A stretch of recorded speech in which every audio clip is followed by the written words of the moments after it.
Hello, hello, my dear friends, you've reached Elena's Bar. The best place on the internet, the very best by far. She'll help improve your fitness, but there's also so much more. 'Cause here are just a few things that this channel has in store. There's bar and there's Pilates and there's belly dancing too. And many styles of yoga, so I'm sure there's one for you. Then watch her practice pilates, stream from right within her home. She's in such big condition, she'll outrun the metronome. Elena's Bar, Elena's Bar. They're the best place on the internet, the very best by far. It's not just the piano, but the ukulele too. The guitar and violin are even more that she can do. She does so many different things, it's hard not to lose track. I nearly didn't mention that she posts on her Substack. Elena's Bar, Elena's Bar. The best place on the internet, the very best by far. Yet controversial topics may be brought up for discussion, but try not to provoke her or she'll swear at you in Russian. And sometimes certain topics can make quite a big impression. So remember, you take part at your own risk and your discretion. Elena's Bar, Elena's Bar. The best place on the internet, the very best by far. You might even meet Anita if you're quite a loyal fan. She's got a fixed male cat, but she's so desperate for a man. We've really got it all, then you couldn't ask for more. So sit right back and watch Elena shave a 3 or 4. Elena's Bar, Elena's Bar. The best place on the internet, the very best by far.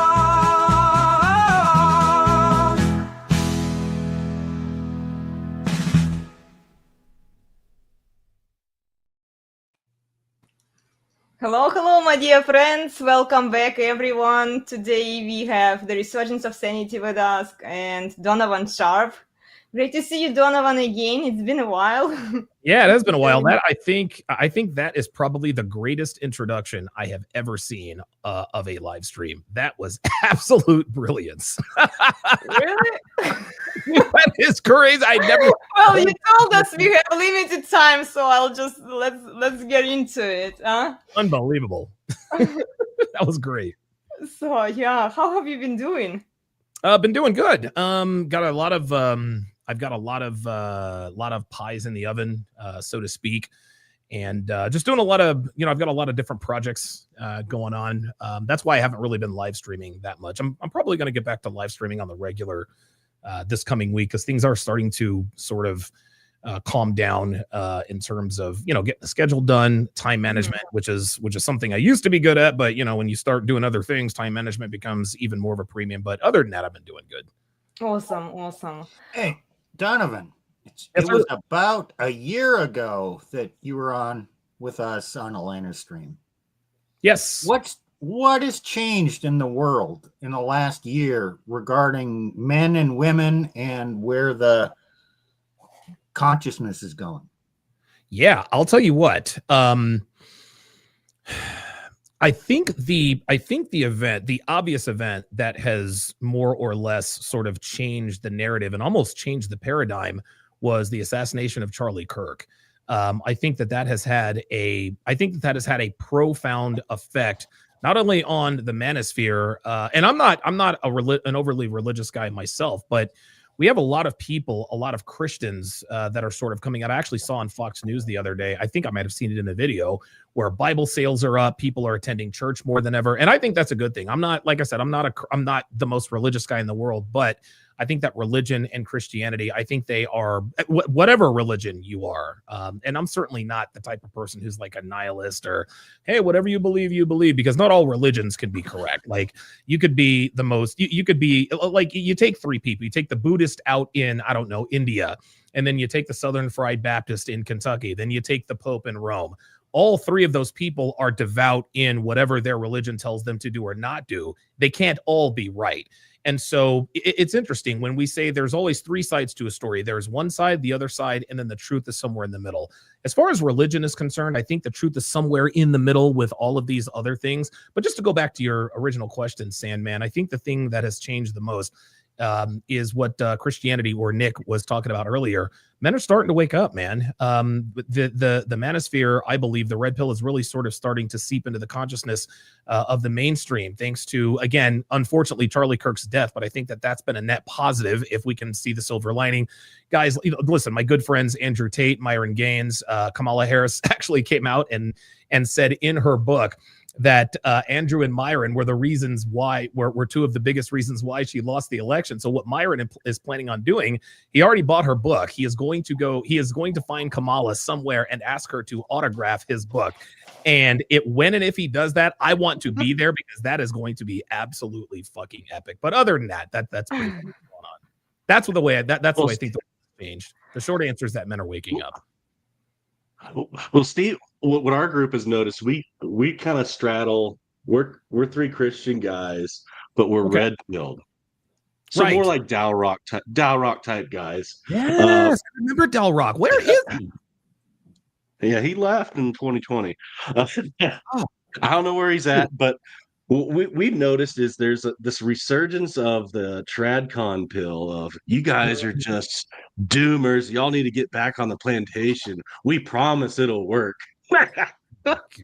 I definitely see that kind of what Nick is talking about. I've been analyzing and debunking the BS by the lawyers. They really want men to get married so that later they can get divorced, of course, you know, and then the lawyers, this is how lawyers get paid. And they're part of the system. And then I keep telling them, like, change the laws first, but nobody wants to change the laws to make it more. Well, of course not. Well, of course not, because the divorce, the divorce is an industry now, right? Red-pilled relationships are bad for business as far as divorce lawyers are concerned. So, of course, they have no interest in changing the laws. Of course, they're going to speak out against, red pill stuff. Now, you guys might want to, at some point, you guys have got to look up a woman. She's right here in Reno. She's actually been on Dr. Phil. She's had talks with Rollo. Her name is Marilyn York. And to say that her commercials are she represents only men in divorce court, and women absolutely hate this chick. So, of course, when I found out that women hated her, I had to go and have a look at why women hate her. And now I know why women hate her. She is a men's rights divorce attorney advocate. Her commercials are the stuff of legend. They're the stuff of legend. She's actually been on Tommy Sotomayor before. I plan on reaching out to her to have her on the show at some point in time, but look her up, Marilyn York. Holy moly. She's the American version of Elena, if I say so myself, because bitches hate that girl, man. Oh my God. They don't want to change the people, the Christians, the woke. Nobody wants to change the laws and fix anything. No. Yeah. All they want to do is have men just perform the way they always have. So we're going to see a huge propaganda effort to try and change the minds of men, and it's going to massively fail because men are not going to buy into that shit. Well, yeah, and also what I noticed is with these TradCons and Trad Vibes, Donovan, I wanted to bring it up to your attention too, but I'm sure we've talked about it before. This undercover public whores, how I call them, and I see definitely a lot of women posting family pictures, kids pictures on their profiles on Twitter, on Instagram, and then recently I called out one lady she's married, right, and she's posting the picture in a swimming suit. Oh boy. And so how, and then she's talking about morals, okay, like the audacity that this like Christian, well, maybe even not Christian, but okay, women who want to talk about the moral principles, and who behave that way. Okay, you are effectively cheating on your husband here. Yep. Right. Yep. And like you tell us how men are supposed to behave, how women are supposed to behave. What's your own behavior, lady?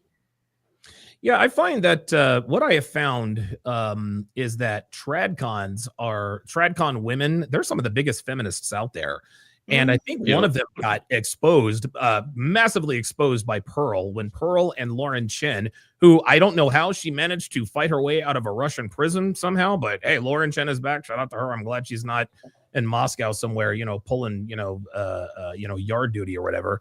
But I think when she was on with Pearl, when they were both at Timcast IRL, that really sort of shone a light on the hypocrisy and the contradictions of tradcon women. And we see them all the time, right? Tommy Lauren, she's a tradcon.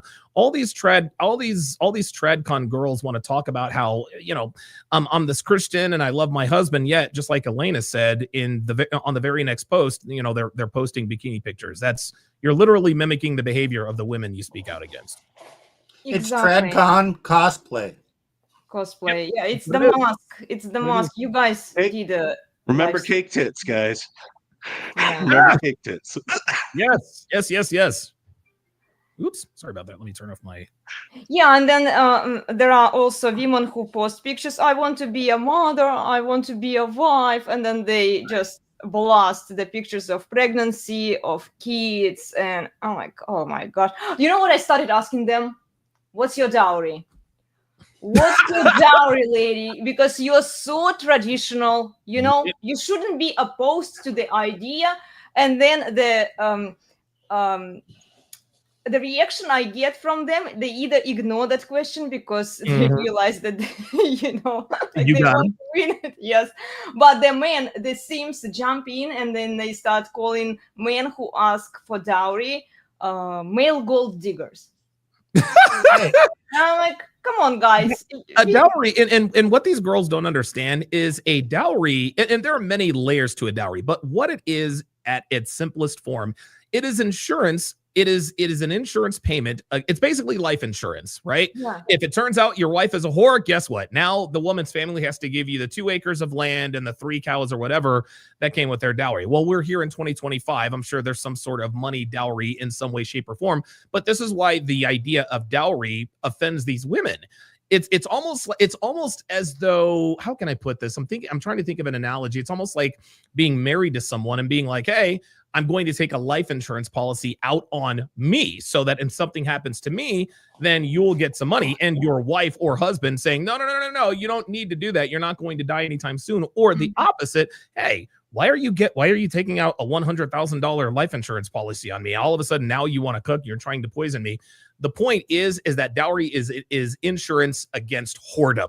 And women don't like that because they want to reserve the right to be whores without it affecting anybody. And unfortunately, that's the way. Fortunately, that's the way it was back in the day. The wife had in her mind, okay, now if I cheat on this dude or if I do something wrong, then my family's got to pay X amount of dollars to the husband, and now I've got the scarlet letter. Exactly. yeah, I just thought of something.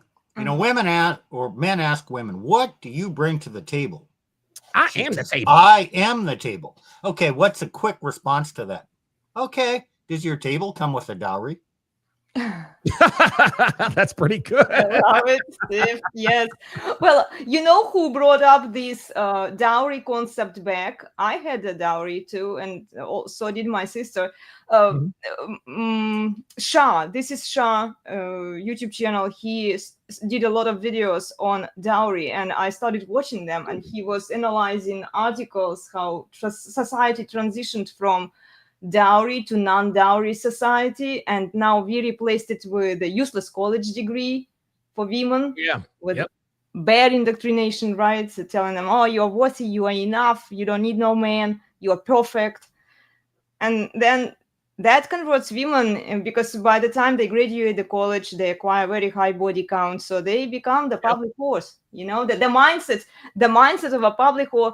And this is what I keep saying, and a lot of people have trouble with it. She can be married, but her mindset is still a mindset of a promiscuous, entitled, delusional woman. She's still a public whore, even though she is technically married. You know? I actually tweeted this out the other day. Just because you're married does not mean that you are a wife. Exactly. Just like love is not a feeling. Feelings are fleeting. No, love is an action. Okay.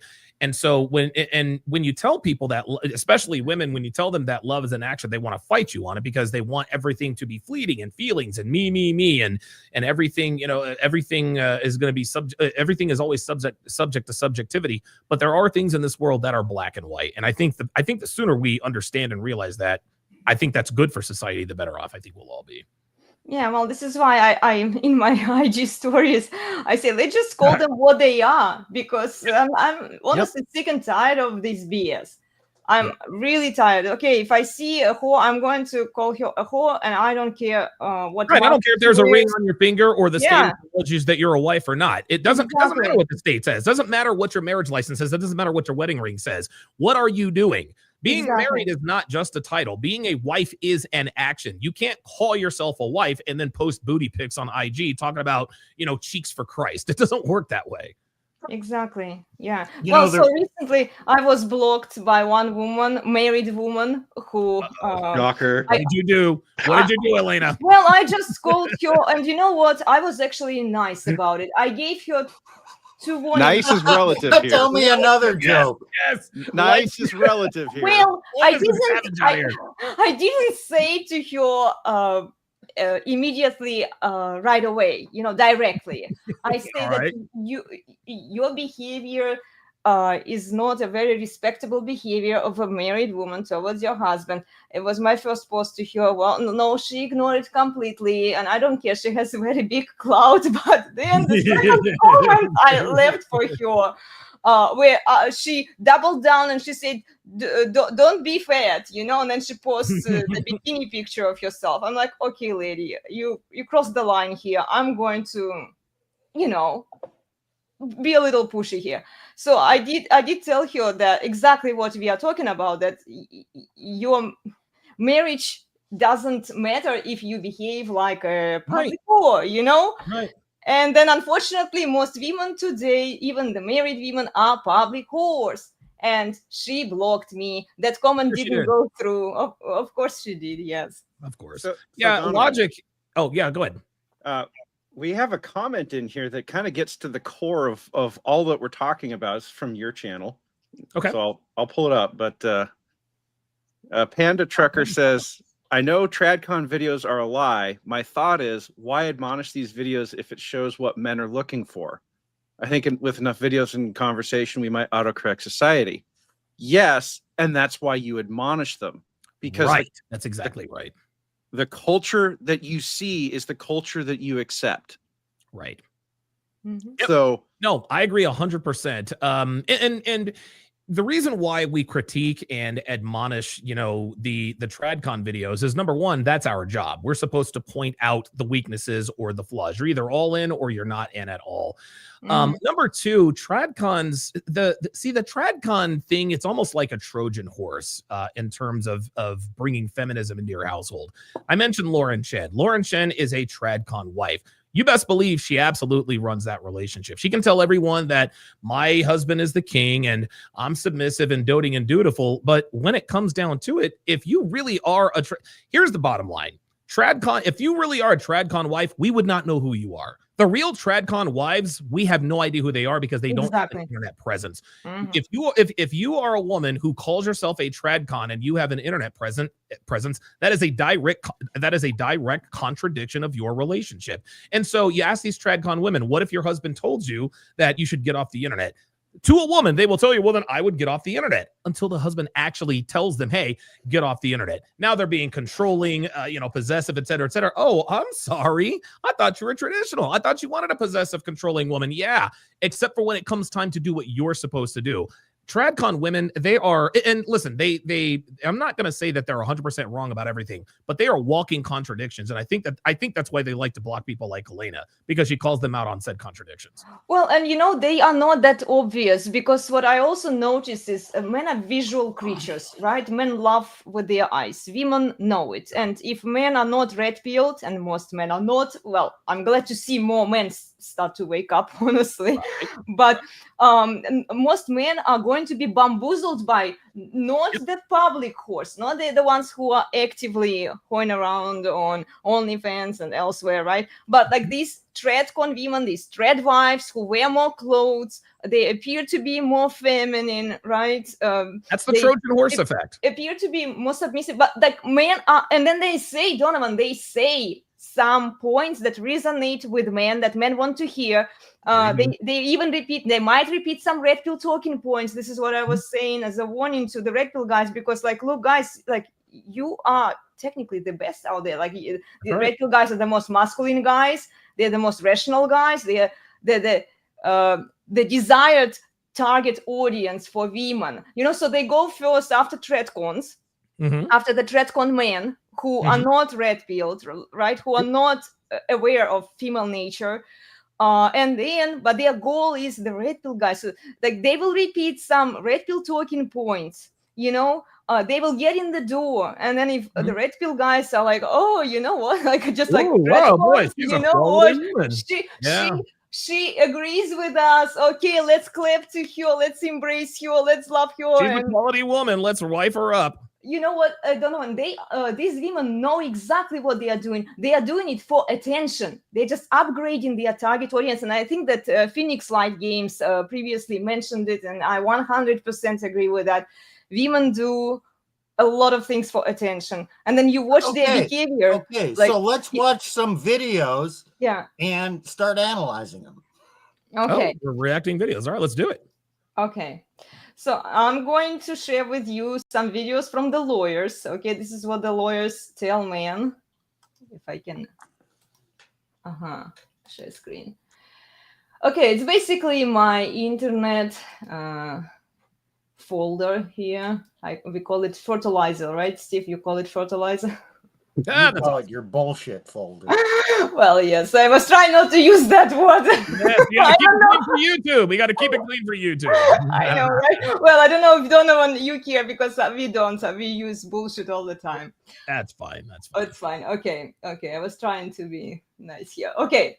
Well, let's see here the matchmaker first. We will start with her because I watched her video, and then we'll move towards the lawyers here. And here is a popular simp that I love.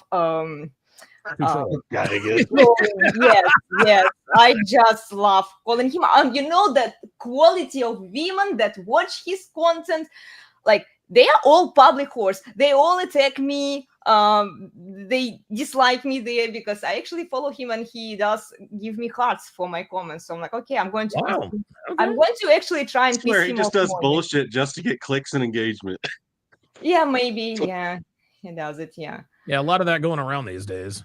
Well, okay, let's watch this lady who gives women the advice. And here, okay, I'll let you watch it and then we'll talk about it. Okay. Ladies, this is something high quality men will pick up on in 5 seconds. Now, any man can sense the difference between a woman who shows up with the please pick me energy versus the woman that says, I have standards and self-worth energy. But the difference is a high value man recognizes something specific, whereas a low value man who sees one of those two qualities is going to gravitate to the woman who has the please pick me energy, and he's going to exploit it. There is a fine line, ladies, between those two things, and you don't want to be at one end and you don't want to be at the other. Knowing your worth is not about broadcasting it in a way that feels desperate or feels like you're too good and untouchable. Neither of those are good. And I've seen this over and over in my matchmaking business over the years.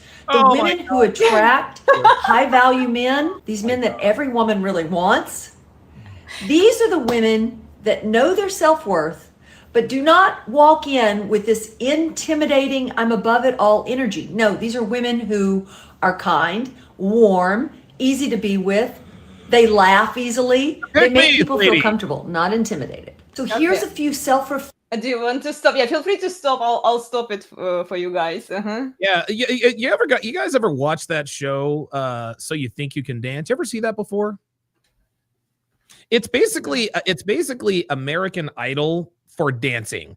It was actually a really good show. Me and my first wife, we used to watch it all the time. Very entertaining. But what really defined the show, what really used to piss off the judges big time, is when someone's auditioning and they're a terrible dancer and they critique them and you're trash and you're this and that and the other, and then the dancer says, "Well, that's not what my students say." And the judges are like, "Wait a minute, you actually teach this shit?" And they're like, "Yes, we do." That's the way I feel about this particular woman. I can guarantee you, this woman is either unmarried or she is married to a walkover simp, and she's giving dating and marriage advice. She is a woman who cannot dance, who has a dance class and dance class instructors. Gentlemen, ladies, do not take relationship advice from women. If you are going to go to a matchmaker service, make sure the entire staff is male. You know what? They actually did used to have matchmaking services back then. You know what it was called? It was called arranged marriages. And I guarantee you, arranged marriages had a higher probability of success than some post-wall bimbo, quote unquote, lawyer and her matchmaking service. Holy shit, man. Oh my gosh. Okay, let's shall we finish here, or do you want to move on to the She's other gonna video? agree. She still can't figure out what the fuck she's doing. Excuse my language. No. Like, okay, be difficult, not be difficult, but she's still saying pick me. And so these girls are still going to gravitate between one or two extremes. Well, exactly, and this is why I selected this video, because she's not just promoting one narrative, right? She wants women to be somewhere in between, but we already know what direction women will They can't do that. pick. Exactly, Well, they will. Her message is be a strong, independent pick me.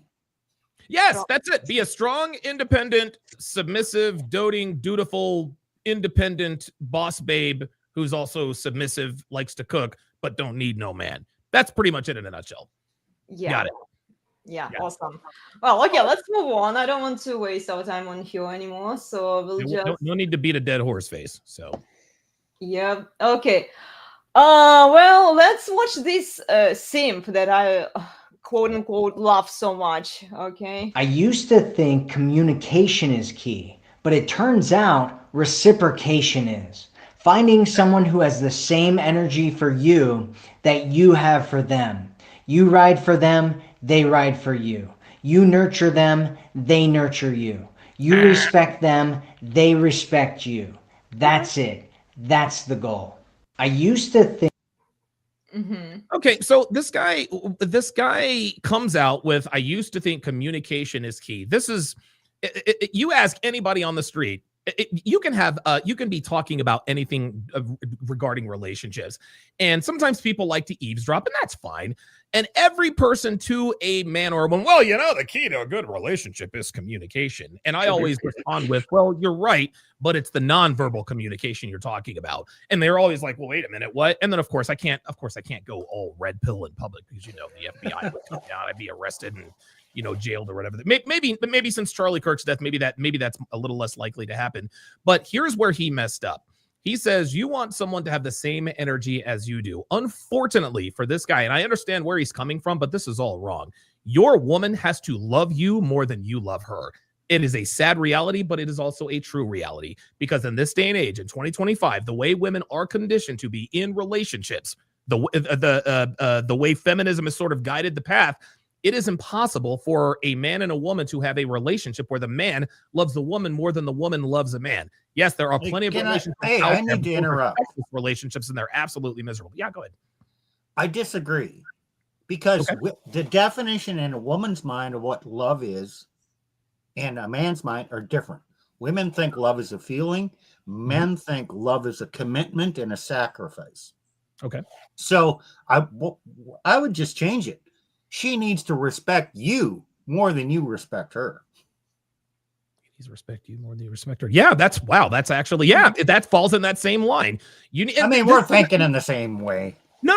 Listen, you are 100% right. And guys, I want to make this clear. What Steve just said doesn't mean that you have to disrespect your woman. No. All we're saying is that her respect level for you needs to be higher than your respect level for her. That doesn't mean that your respect level for her isn't high if she earns it. Well, it's the same thing as love. If a woman knows that you love her more than she loves you in this day and age, that is a recipe for disaster. And this is exactly why 80% of divorces are filed by women. Yeah. Hey, Donovan. Yes, sir. I just had a thought on this one. Okay. He's saying that this is that you were talking earlier about Trojan horses and the TradCons. Uh-huh. This is an equalitarian Trojan horse. Bingo. That's it. That's exactly right. And the Trojan horse is being led by a man. See, guys like that are every bit as dangerous as the female dating coaches. Because again, it is a Trojan horse. Oh, this is a man telling me that I need to seek my equal. No. She needs to like you more than you like her. Well, exactly, and this is why he is appealing to the female target audience. It's mostly his audience, and I did call him out. He says actually in the comments after you challenge him, he says, "I want people to have the best relationship they want, and then I want to help both people." He truly believes that he's helping by this advice. He's also helping men. I'm like, then why don't you call out female bad behavior? He says, you know what he said? There was we are not going to look into all of his stupid videos, guys. You can check him later, okay? Okay. And I'll just show you a couple so that you get the idea.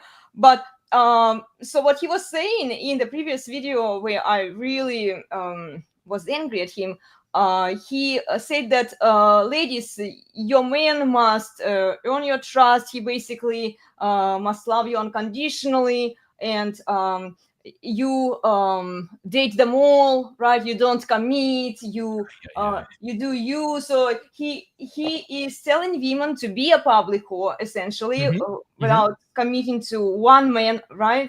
And then I asked him, then why don't you call out female bad behavior? Like when women cheat, women initiate most of the divorces, right? Women post their semi-naked pictures on social media. Women ruin their own families, leaving perfectly fine men. Why don't you call out that? If you're trying to help both, right? I can only see how you are guessing up the entitled, delusional women who want to hear your bullshit. I'll tell you why he doesn't call out female bullshit, because it's bad for business. It's bad for you. True. And if you don't believe me, ask me. Dude, when you call out, listen, man, this is the reason why advertisers don't call out female behavior, because 80% women make 80% of the buying decisions. Even in my household, Devin makes 80% of the buying decisions in my household, because I'm just not trying to be bothered with all that nonsense. And so if you know that 8 out of 10 people making buying decisions are going to be women, you are going to tell them every kiss begins with K. He went to Jared. We are worth it too, et cetera, et cetera. Well, the same goes on the internet. And we all know how the algorithms are. We all know that Silicon Valley, honestly, I think it's probably even higher on the internet. I think pro male content, obviously, we all know is heavily censored. It is heavily shadow banned. And so that's why, and men have figured this out. Right. So that guy might really be red pilled, but he is afraid to be truly red pilled because, well, then nobody would know who he was on the internet. It's sad. Yeah, and that's a great point, Donovan. I actually do follow him just so that I can pick on his stupid videos, you know. So yeah, I started following him a few years ago, and we did bring him up a few years ago with my yoga community when we just started talking about these kinds of topics. And he back then had only 40,000 followers or something like that. Now he's 100, and I don't want to lie to you guys. I'm going to check it. Okay, so well, either way, he's got a lot more followers than he would if he called out female behavior. I think that's exactly. Yeah, that's the idea. Okay, so let's watch another Just one. because she's always been there doesn't mean that she'll always be there. Don't take her loyalty for granted. The woman who's always had your back, who's been patient, forgiving, and understanding, she's not going to stay forever if she feels like she's being taken for granted. Loyalty doesn't mean unlimited choices. It doesn't mean that she'll keep waiting for you to show up in the way that she deserves. Even the most loving woman will walk away when she realizes that she isn't valued. Good women don't leave easily. but they will leave eventually if they feel I know, right? undervalued. This is Don't let your you just pride said it. or You complacency. just said it. They will He leave. said, check eventually. this out. He said good women don't leave easily. He's absolutely right. But here's the deal. There aren't many good women, man. The deal is this, man. Dude, it takes a lot for a man to leave. Okay. For a man to leave a woman, dude, she has to have done something bad. For a woman to leave, she just has to feel like it. Blah, blah, blah, blah, blah. But this is funny. I like how he tries to blend this in. The way he talks is propaganda. And propaganda is almost like a Trojan horse in that their opening statement has a kernel of truth. I forgot what his opening statement was, but something about taking something for granted. But here's the thing: who's to decide whether or not the woman is being taken for granted? It's the woman. If all the woman has to do is say, you know what, I feel like he's taking me for granted. No, just because you feel like he's taking you for granted doesn't mean that he is. Again, there's those feelings again, and feelings are subjective. So what he is teaching men to do is accept women who have a subjective opinion on whether or not they're taken for granted or not. This is bullshit advice. Nice try. Yeah, but most of his target audience is women. So if you actually Right. analyze the likes and the Yep. comments that he gets, Yep. it's mostly women, guys. Okay. Well, Yep. let me Okay. just quickly. There- Just because she's There was Okay. a underlying message that I don't know if everybody caught. He's basically saying they will leave eventually, Yes. and it's They will be. your Just fault. because she's always just because she's always been there doesn't mean she's always going to be there. That is absolutely true. But what he is not saying is if she has always been there and you are still the same dude who's been rock steady, quote unquote alpha, masculine, makes all the decisions. If she does leave, she ain't a good woman. How many videos have we seen where a woman says, you know what, she was, my husband was a good man. He did everything right. He was perfect, but I just wasn't happy. Those are the women who think subjectively, well, the reason I left the perfect man is because I felt like he took me for granted. Yeah, let's hear what he thought. Guys, I'm gonna dip out because I have a previous engagement that I told Elena about. I'm not gonna drop out completely. I'm gonna leave my face and everything up here. If you guys are still going by the time I get done with this, I'll jump back in. But thanks for having me, guys, and I'll see you guys in a Please little do. bit. Thank you, Donovan. Thank you for your time. See you in a bit. Absolutely, thank you. Okay. And so the underlying message is, hey, if they leave, it's your fault for not being man enough or caring about her feelings enough. And probably what's going on possibly behind the scenes is this team woman or the sisterhood Uber allies. They're behind the scenes trying to sowing discontent and saying, oh yeah, girl, you can do better. Oh, there's a better man out for you. You don't need to tolerate this crap from him. You don't need to submit to him. You don't need to respect him. He's a misogynist. He's a bad man. So it continues to sow these seeds of discontent behind the scenes. And then she'll leave the man. Probably she's already jumping on another dick while she's leaving.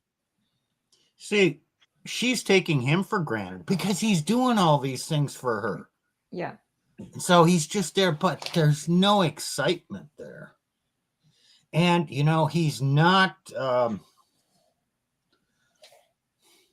seeing her as a sexual creature because she tells him he shouldn't see her strictly for that. But yet she craves to be that. And so, you know what? You have to be in charge, but you can't give your power to her and always be modeling your behavior in ways to keep her happy, because that is a recipe for disaster. If a man tries to keep a woman happy, he's going to fail because he's now serving her and putting her in charge, and she loses attraction. It's kind of a paradox. Yeah. And so, if you listen to this, you think about it for a while. It'll take you some time to figure this out. And also, to add to your point, Steve, all women are hoes by nature. They want to be sexually objectified. It's either they want to be sexually objectified by one man, their husband, or by everybody else on social media. And this is the problem with the TradCon women. the trad wives who are lapping and virtue signaling, and yet who are behaving like public whores. They Well, want to be you know, sexually objectified, like they are prudes or they are Madonnas for their husbands, and yet they are whores for everyone else. you see, Christianity, modern Christianity, it's taught women, oh, you are a person of great worth. You are a subject that is deserving of love. You are not merely an object of desire or of passion. So Christianity, so she puts on this trad mask and pretends, oh yes, I am so pure. Sorry, she still desires to be objectified. Why? Because she's posting pictures of her in a bikini on a beach, or she is being a tradcon woman baking cake with a sundress on or something. She wants to be seen as an object of desire. She needs both, to be the object of desire and the subject of love. It's not an either or thing. Yeah. Well, shall we watch another one, guys? Let's go. Yeah. Let's go. Let's go. Well, they are never ending, guys. Okay, so let's watch this lady. She's a lawyer, a divorce lawyer for women, and then we'll get back to some other themes here. If you are a mother, a daughter, or if you think you want to have children, I need you to listen to this. Some mothers teach their daughters to tolerate harm. As a divorce lawyer, I see the consequences of that every single day. Women sitting in my office confused about how they ended up in a marriage where they are disrespected, dismissed, and outright abused. A lot of women were trained for it long before they ever said I do. It starts in childhood. A mother tells her daughter, he's mean to you because he likes you. And suddenly harm and affection are linked in their mind. She grows up believing attention, even negative attention, is a form of love. Or the mother who says, be patient, men will be men. Translation, lower your expectation because bad behavior is normal. Then when her husband cheats or screams or disappears, she tells herself the same thing, men will be men. She learned early that endurance is a requirement. And then there's the one we hear all the time. Don't speak up, don't cause drama. That teaches a daughter that silence is safer than truth. By the time she's an adult, she believes her voice is the problem, not the behavior she's enduring. Many women inherit tolerance. Stop. I don't think these women have ever been spanked by a father growing up. I was a few times, it didn't take long. It usually doesn't. I deserved it. Yeah. I fucking deserved it. Okay, look, men and children are generally spanked by good parents when they disobey. Is it harm? No. Is it hurt? Yes. This is actually, I got this from Steve here. It's his concept. You go ahead, Steve. You know where I'm going. Okay, she keeps using the word harm. No, there's no harm here. Yes, there is hurt. In her mind, she's convoluting the two. Any type of hurt is harm. So, I always use the analogy. If you are walking with your 5-year-old child down the sidewalk, and all of a sudden the child breaks loose, runs out in the street, and a car's coming along and hits the brakes and the tires squeal and the kid is safe. What happens when you get that kid back? You say, damn, well, you're not going to use bad language. That's not unacceptable. You're going to take that kid home. Ideally, you're going to spank him and say, no, you cannot do that. You will hurt that child in discipline. What's your goal? You hurt them because you love them and you want to prevent harm, like getting hit by the car. So no, you have to follow the rules. I'm in charge here. Follow along. I will hurt you to keep you, to protect you from harm because I love you. Yeah, well, but it's discipline, Steve. They view any discipline. Yes, it is discipline. Is hurt, right? Discipline hurts. And they view any kind of discipline, any kind of restraint or restrictions, boundaries as abuse. They don't like it. This is why Exactly. whenever something minor happens, they are not tolerating it because, well, the lawyer tells them that they have low self-worth if they do. They must divorce this He guy. took the credit card away. It's financial abuse. Took the credit card away. Why did he take the credit card away? Well, maybe they need to pay their dang bills, and they need a house and a car to be able to drive and a house to live on. They need groceries. But they can't do that if she spends all the guy's dang money. But it's financial abuse. Okay, there's another aspect here too to think about. Note how she is assuming that all men behave in the various ways that she talked about. This is also feminist programming for other women. Assume that your man is out there going to cheat. Basically assume that he's going to cause you this harm, and come talk to me the moment he does, because we can get you a divorce, right? So there is this underlying propaganda theme here of the moment that your mom says, what she's basically saying is the moment your mom says, oh, well, men are men, that your mom, she's literally saying, your mom lied to you. I, this third party woman who has a vested interest in destroying your relationship, am going to tell you the actual truth. And you need to be on the lookout for anything that even smells of something that I would classify as harm in a divorce case. And the moment you see it, drop the relationship. Darling, that's a great point. That's a great point. So this is the third party. She's the lawyer, right? She benefits from divorcing people. Keep that in mind, ladies, also.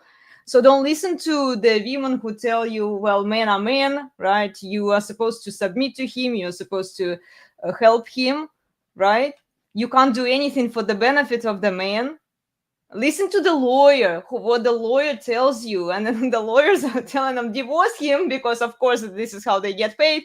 Divorce him the moment there is something minor that it's still worth destroying your entire marriage and your family. There's another subtle difference here between men and women. Feminists, basically, well, all women kind of, say men should respect women. In other words, all men should respect all women. Have men ever said that women should respect all men? Have men ever told women in general, you need to respect men? No, you don't. All you have to do is respect me. I don't care how you feel about other men, but if I'm married to you, or if you're my woman, you will respect me. And it's not a general statement, but women always make it this general statement about how every man should respect all women, like the feminine sisterhood. Fuck you. No. Yeah, and I think we've talked about it with Nick. They are trying to invert the God's design and the hierarchy by telling men, because women are supposed to respect the men, and the Bible says so. And when women demand that respect from men, they are getting themselves into this power position where they are in charge, they are in power, and men are their slaves. Right. And if you don't, well, this is how it works. And if you don't, come see her and get graped by the state that will come after you with everything they have and take all that they possibly can. Cash and prizes. Yeah. Lawyers, female lawyers are vicious guys, especially the ones who are preaching to the female audience, like this lady. Well, that's why guys, if you're a guy, you want the female divorce lawyer. They're good at this. Exactly. I was going to say that. Yeah. Well, let's watch a couple other videos. We will stop here. Uh-oh. She kicked herself off. She clicked She'll the be button.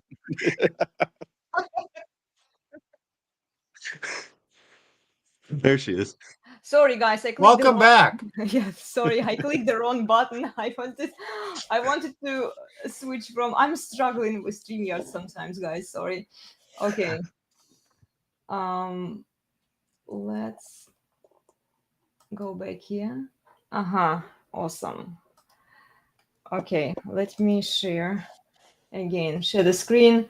So do you want to do another video by another lawyer or a simp for variety? Because there are a lot. There is also female pastor here, which could be very confusing for women. And she, okay, Nick, I actually want you to watch this one. Okay, so let's see what she says here. Ladies, here's the secret code to understanding men.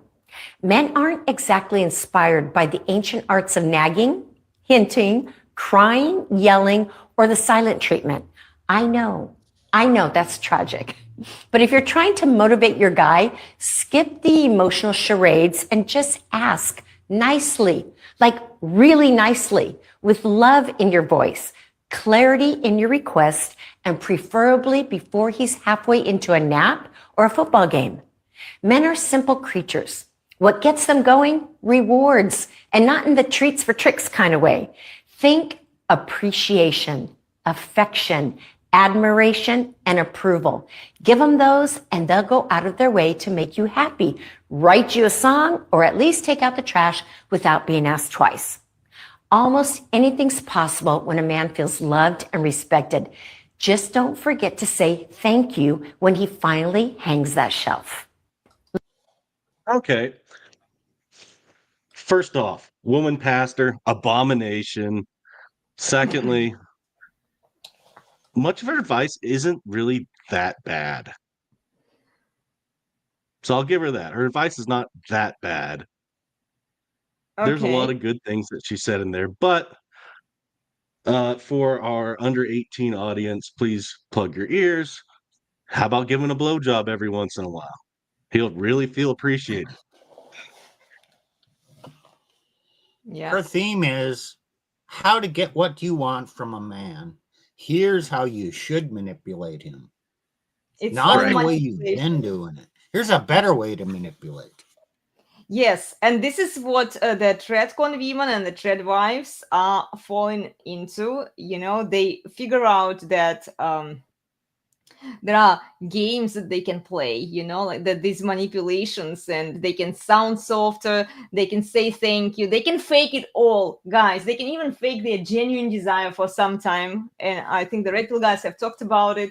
How women fake it, they can't fake it for forever, right? But if it gives them what they want, it's all about getting princess treatment. Guys, I brought you up a while ago. I debunked her video where she was saying that the sole male mission is to provide for the feminine and to take care of the feminine. So give up your frame, right?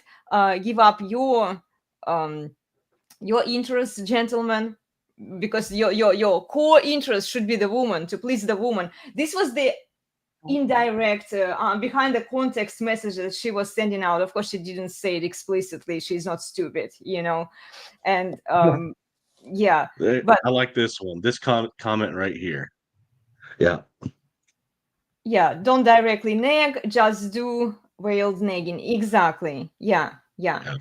She and look, I know it. Now look, it's good. Guys don't want to be nagged. They want to be respected. She said the right things, but she was still, like you're saying, she was still manipulating. But why couldn't she just say, give him a blowjob?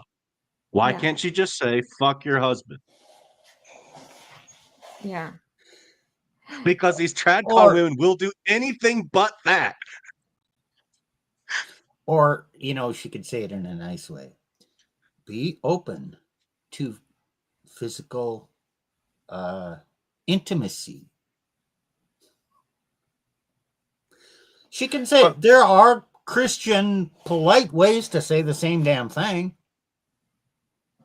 Well, and the other extreme would be, and I've seen women do it, all you need to do is just touch him and have sex with him on the regular basis. And then It this is helps. how you can, well, I mean, yes, I know it helps, Nick, but my point is that they operate under the idea that men need sex to survive. And then women can always take it away. So they are in charge of sex, right? They control access to sex, and they can manipulate men by giving it to men because men have been deprived of it for such a long time. And then if men see a woman spreading her legs easily, and then this is why we talked about passport bros, right? Some men in the Western cultures travel, they find themselves the more compliant, submissive woman who is more willing to spread her legs in exchange for his resources, right? And then he gets like he gets completely bamboozled by her because okay, she can even fake that, for some time until she gets the resources from him, and then he brings her here, and then boom, she divorces him a few years later. True. You have to be careful there. But you have to be careful. But are women capable of not manipulating? Well, if they actually are in the serving mode for men, maybe okay, there should be a restraint placed upon woman, so that she doesn't, that kind of limits it, prevents her from doing it, because she will always want to do it. The Women answer are was always no. going to manipulate. I was going to say that. The answer is no.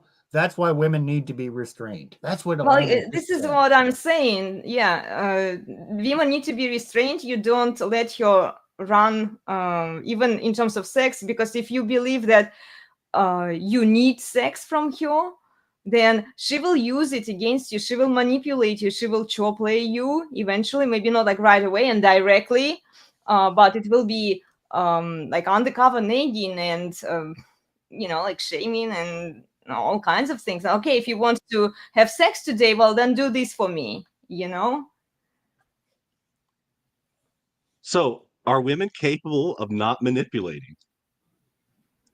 No. No, they are not. They're always going to be manipulated. Elena she tries manipulating all the time. She's also a woman. Well, and it doesn't work because my husband is saying no.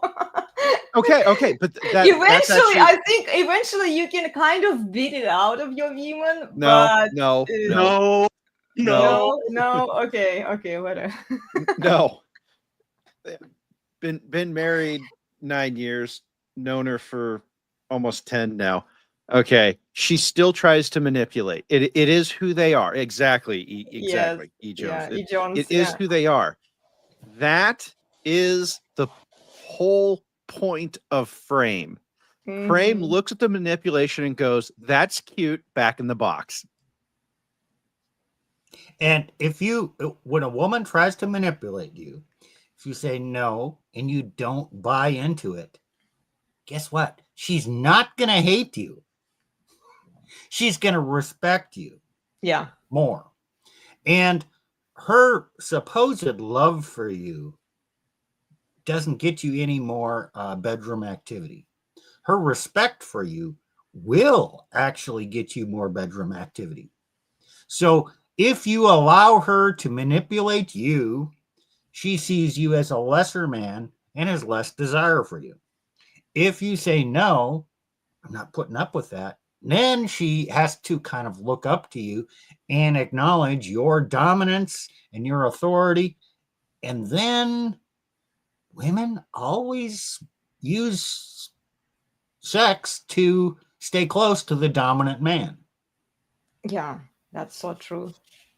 Yeah, it's the man's job to train them out of bad behavior. And it's interesting because we talk about, can women be held accountable a lot in the manosphere, and many men believe that no, you can't hold women accountable.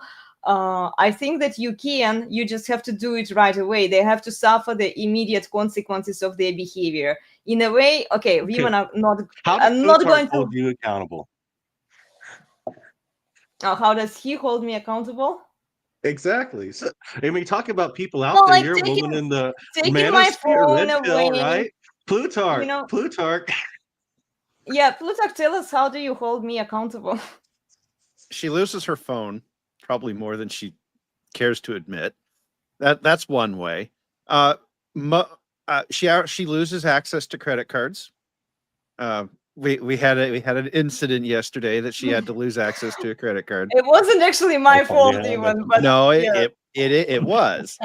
I'm not accountability. It wasn't my fault. No, that time, guys, No, it really okay. So wasn't. here- I wasn't the one who was trying to buy stuff. Somebody else did. I Right, think. because you had overused your card and put it in some Yes, places it shouldn't have okay. been, and then later somebody comes along and tries to defraud your card. So okay, that's a long consequences have long tails, and women, you have to treat them. And we used to say this in the red pill all the time. I don't hear it as much anymore. You have to treat your women like they're children, like they stopped developing at the age of 11 or 12, because they do not connect the consequence of their credit card getting frauded out a month after they gave it to some shady dealer on the internet, right? That's my job. Yes, Okay. tacticals. He gets it here. You see, it was e-fraud. Sure, it was fraud, but it is the distant result of prior bad behavior. Yeah, I get it. I understand. Yeah, I get it. Well, You go like ahead. the thing with women, See, they don't want accountability. they Even decide- good red pill women don't want accountability. Okay, fine, fine. Look, I understand. I acknowledge that. did I it admit live. it. I admit it. I admit it. Even I don't want accountability. Okay, I'm still a woman. But look, with women, the consequences have to be immediate, because they won't connect the two dots, like my husband was saying. For example, these public whores who first go on OnlyFans, right? Get their independence there from one man so that they can whore around, and then 20 years later they expect a high quality man to bail them out, to wipe them up. They don't connect that their prior actions 20 years ago, because they didn't suffer the consequences, the direction and correction right away. 20 years from their bad actions, they're going to suffer the bad outcomes of their own choices. They usually don't. There are some women who might be able to do that, to think about the future, but I haven't met that many. Usually it requires a slightly higher intellect than average.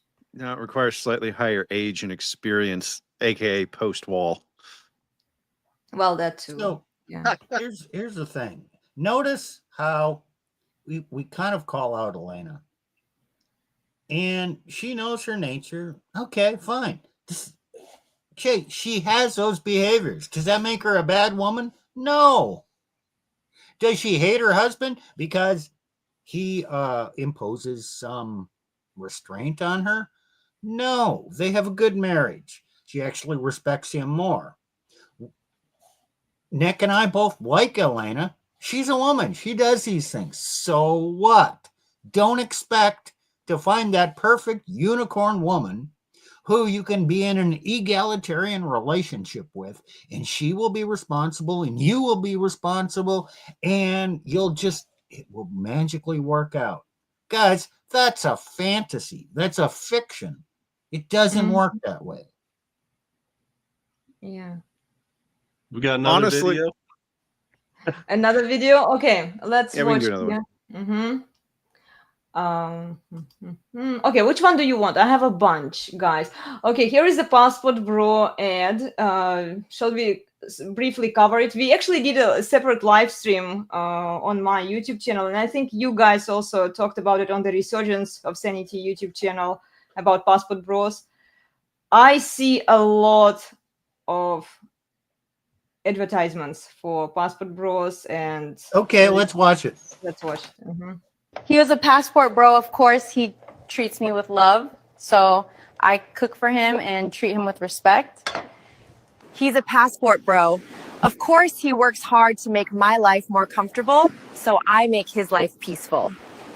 I'm an American woman, and of course, my husband works all day, but he still needs to do stuff around the house that I don't want to do.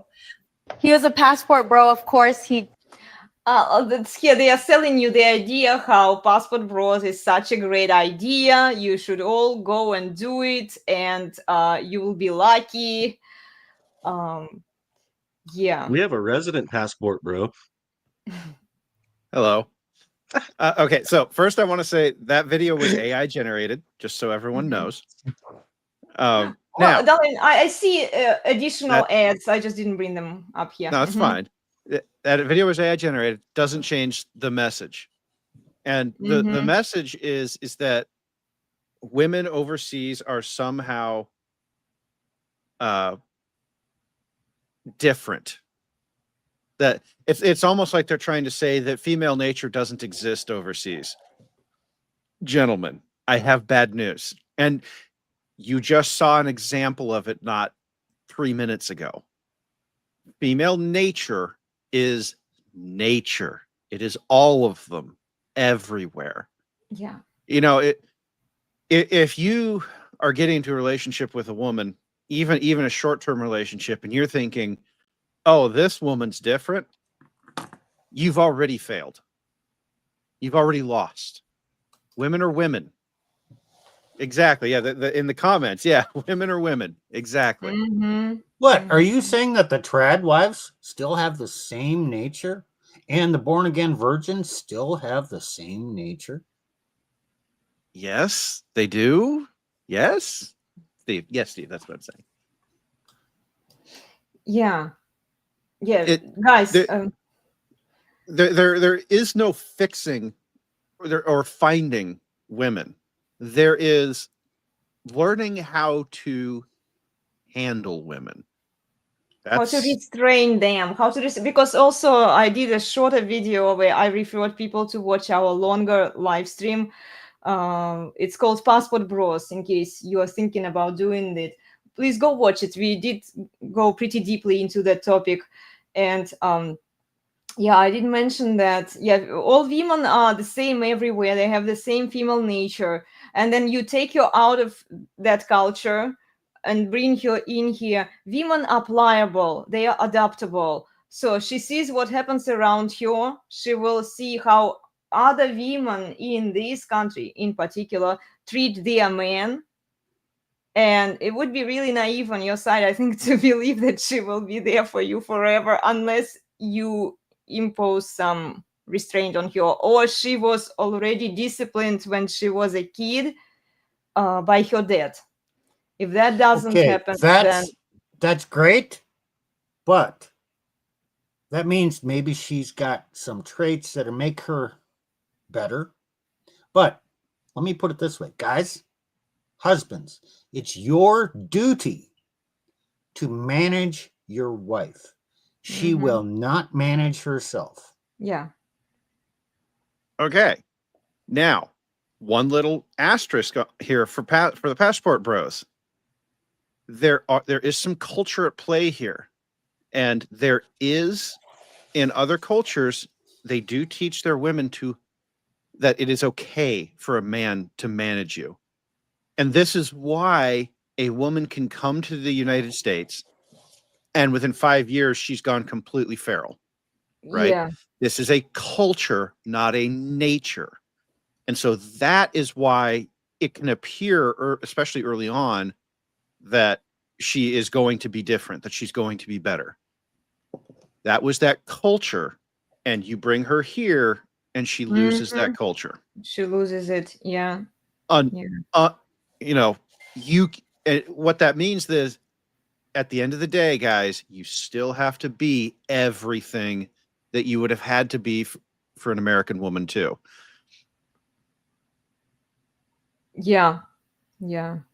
Yeah, all women need to be restrained, regardless of their culture, regardless of where they are coming from, and also it comes down to the laws that on women's side here, even if you bring her here and she has some traditional values, let's say, you bring her here, chances are she will get under the bad influence, and like that lawyer that we watched previously, who will tell you, oh, he's abusing you, come go here, we will divorce you, you will get all of this cash and prizes from him. Well, some of the nastiest divorce stories I heard are between passport bros and the women that they import. It was what I made sure to read about that before I did the passport bro thing, because once those women get here and they learn that they can use those legal tools against the men, you also have to understand that these women are not necessarily coming from white Protestant cultures, and they don't have that culture either. And so, like, for example, Asian cultures are famous for this. They're very mercantilist. They're very thing oriented, and they like their stuff. And so if they hear that they can get a bunch of stuff from you, they'll use it. Yeah. So there was somebody did a video a while ago where there was an Asian lady. She married an American guy. She popped up a few kids, and then she took his kids away from him all the way to China or wherever she was from. I don't remember. It's very, very common, guys. Yeah. So, well, let's keep rolling. We have. And she clicked the wrong button again. I mean, she'll be back. There's okay here. Let's get okay. Sorry, guys, I keep throwing myself away from. Okay, share screen again. I need to be careful, darling. Next time we do it, you can access my Instagram and pull up the videos. Okay. Well, let's watch. Yeah, apparently. And by the way, I do have access to her Instagram. Now, the idiot simps in her DMs, they don't watch this channel because they're not red pill, but I do see all that shit. Well, there are not that many sims actually who are reaching out. The guys who say, hi, you're so beautiful, I just don't read their messages, period. I don't even add them. But I see them. Yeah. Oh, hey, I know. Alana and pretty much all women have contempt for the simps. Oh yes, I really. You should, guys. Just for you guys out there, you should see how angry she gets at the simps in our private, offline chats. It is comical how angry she gets at them. I fucking hate them, because it's like they are the ones, guys. And I just called out one simp who was on Twitter calling me a male gold digger for asking women for dowry. And I made a video about dowry, a short one, and then he just called me retarded, and I said, okay, you dude, just this is why because of the men like you, we have the abundance of promiscuous, entitled, delusional public whores. And I left it at that. Okay, yeah, so there's a question in the chat, and it's a good one. Serious question. How come we have to accept woman nature but not have to accept male nature? Oh, that's a good question. Well, there's different answers that we can give. Part of it is we've been told that we should not accept male nature. But the feminists have told us, I mean, the term toxic masculinity is basically don't accept male nature, right? Yeah, gynocentric social order. That's one answer. Mm-hmm. Okay. The other is that throughout human history, men have not accepted male nature, parts of it, because note how that when we talk about female nature, we tend to talk about the destructive aspects of it. There are destructive aspects of male nature too. But with men, we just kind of look at the man, go, you're an idiot, and the tribe will kick you out if you keep it up. So the men themselves do police male nature to some extent. That's another answer for the benefit of the tribe. Here's a factor. Men have this failing. Goes back to Genesis 3, where the man listened to the woman. So when women say, well, you can't hold me accountable, men always have this failing that they say, oh, okay, well, I'll change, or I'll listen to you. You'll love me more for it. Okay, it's a male failing to not hold women accountable, but women always blame it on their crap on the man. And yeah, we're blind to that. Yeah. We used to. Sorry, the question is, but do we police female nature at the same rate? We used to. We were propagandized that female nature is Perfect. good and wholesome. Yeah. Well, we didn't used to. One man can manage one woman. And then there's a societal influence. So under patriarchy, the husband managed the wife to a good enough extent. And who were the police force enforcing patriarchy? It was the women who were managing the other women to make them behave. So one man has no responsibility to manage women in general. Nope. That's beyond your capability. You can manage one woman.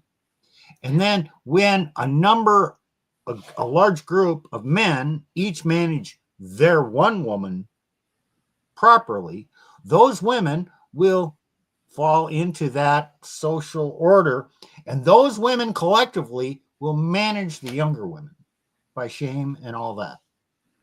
Well, and you know what, Steve? You try to shame the women. You try to call them out.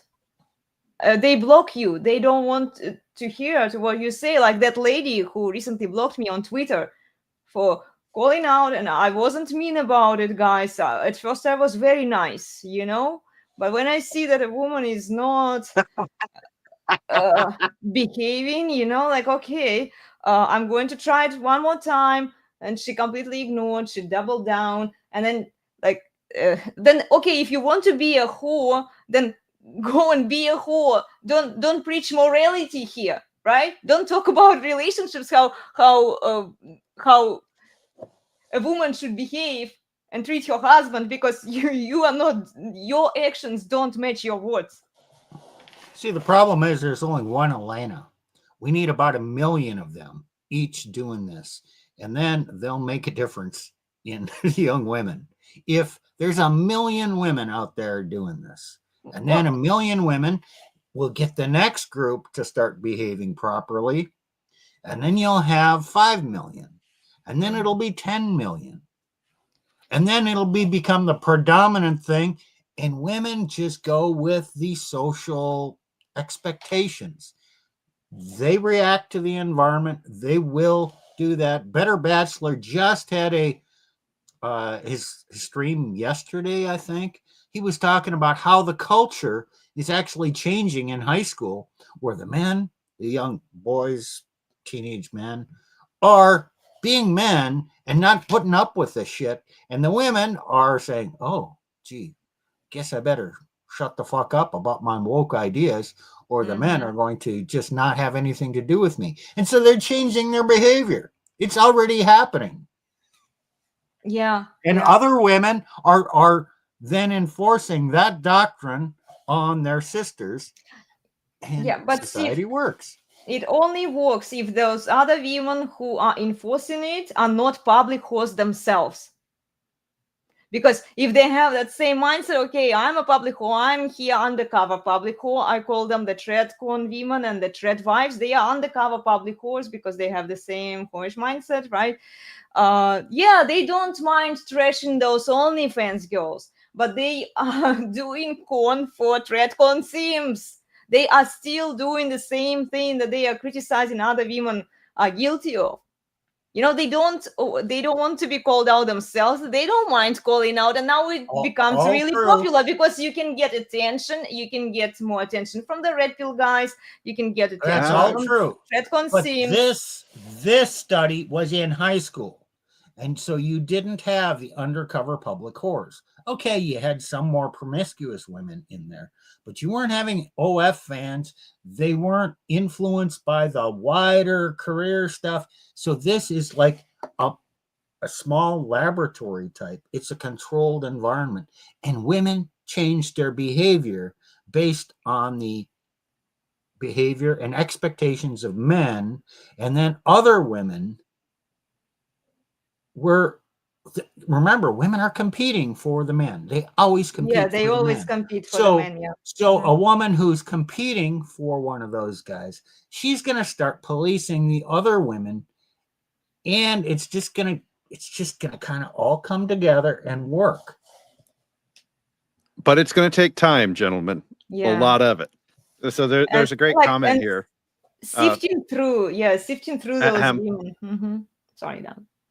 The unfortunate part is when you create a feminist gynocentric social order, boys and girls are born in this system and it becomes normal to them. That it's the normalcy that is part of the problem. And it's the normalcy that looks like we lost Nick We there lost for a Nick. minute. Mhm. He has internet troubles occasionally because he works he works on the road. But here's the thing. Even if you create an environment where these things are normal, they still go against the nature of both the men and the women. And that's why Steve is what he's talking about. That's why you're seeing it. The men have been given just a little bit of room, a little bit of breathing space to be men, and they've reordered high school already. And now The these women are like, oh, propaganda well, is not working on the young men. exactly. And now the young women are like, well, that guy's cute. I want him. So I'm just going to go along, and I'm not going to say, I'm not going to fight him on the woke stuff because I want the guy more than the women, they actually are quite pliable. Mm-hmm. And they will follow the strongest. They'll follow the strongest dude in the room. Yeah.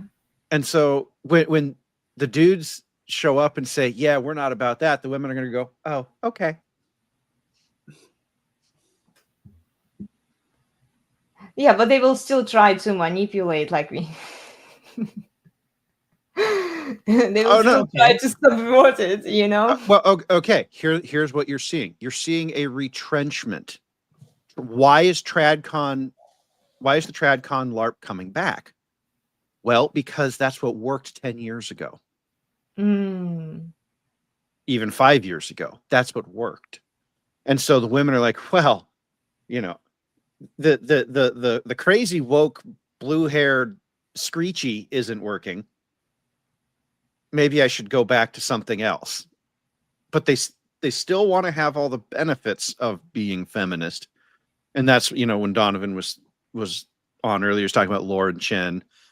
And yeah, she absolutely is a raging feminist. He doesn't even understand that's what she is.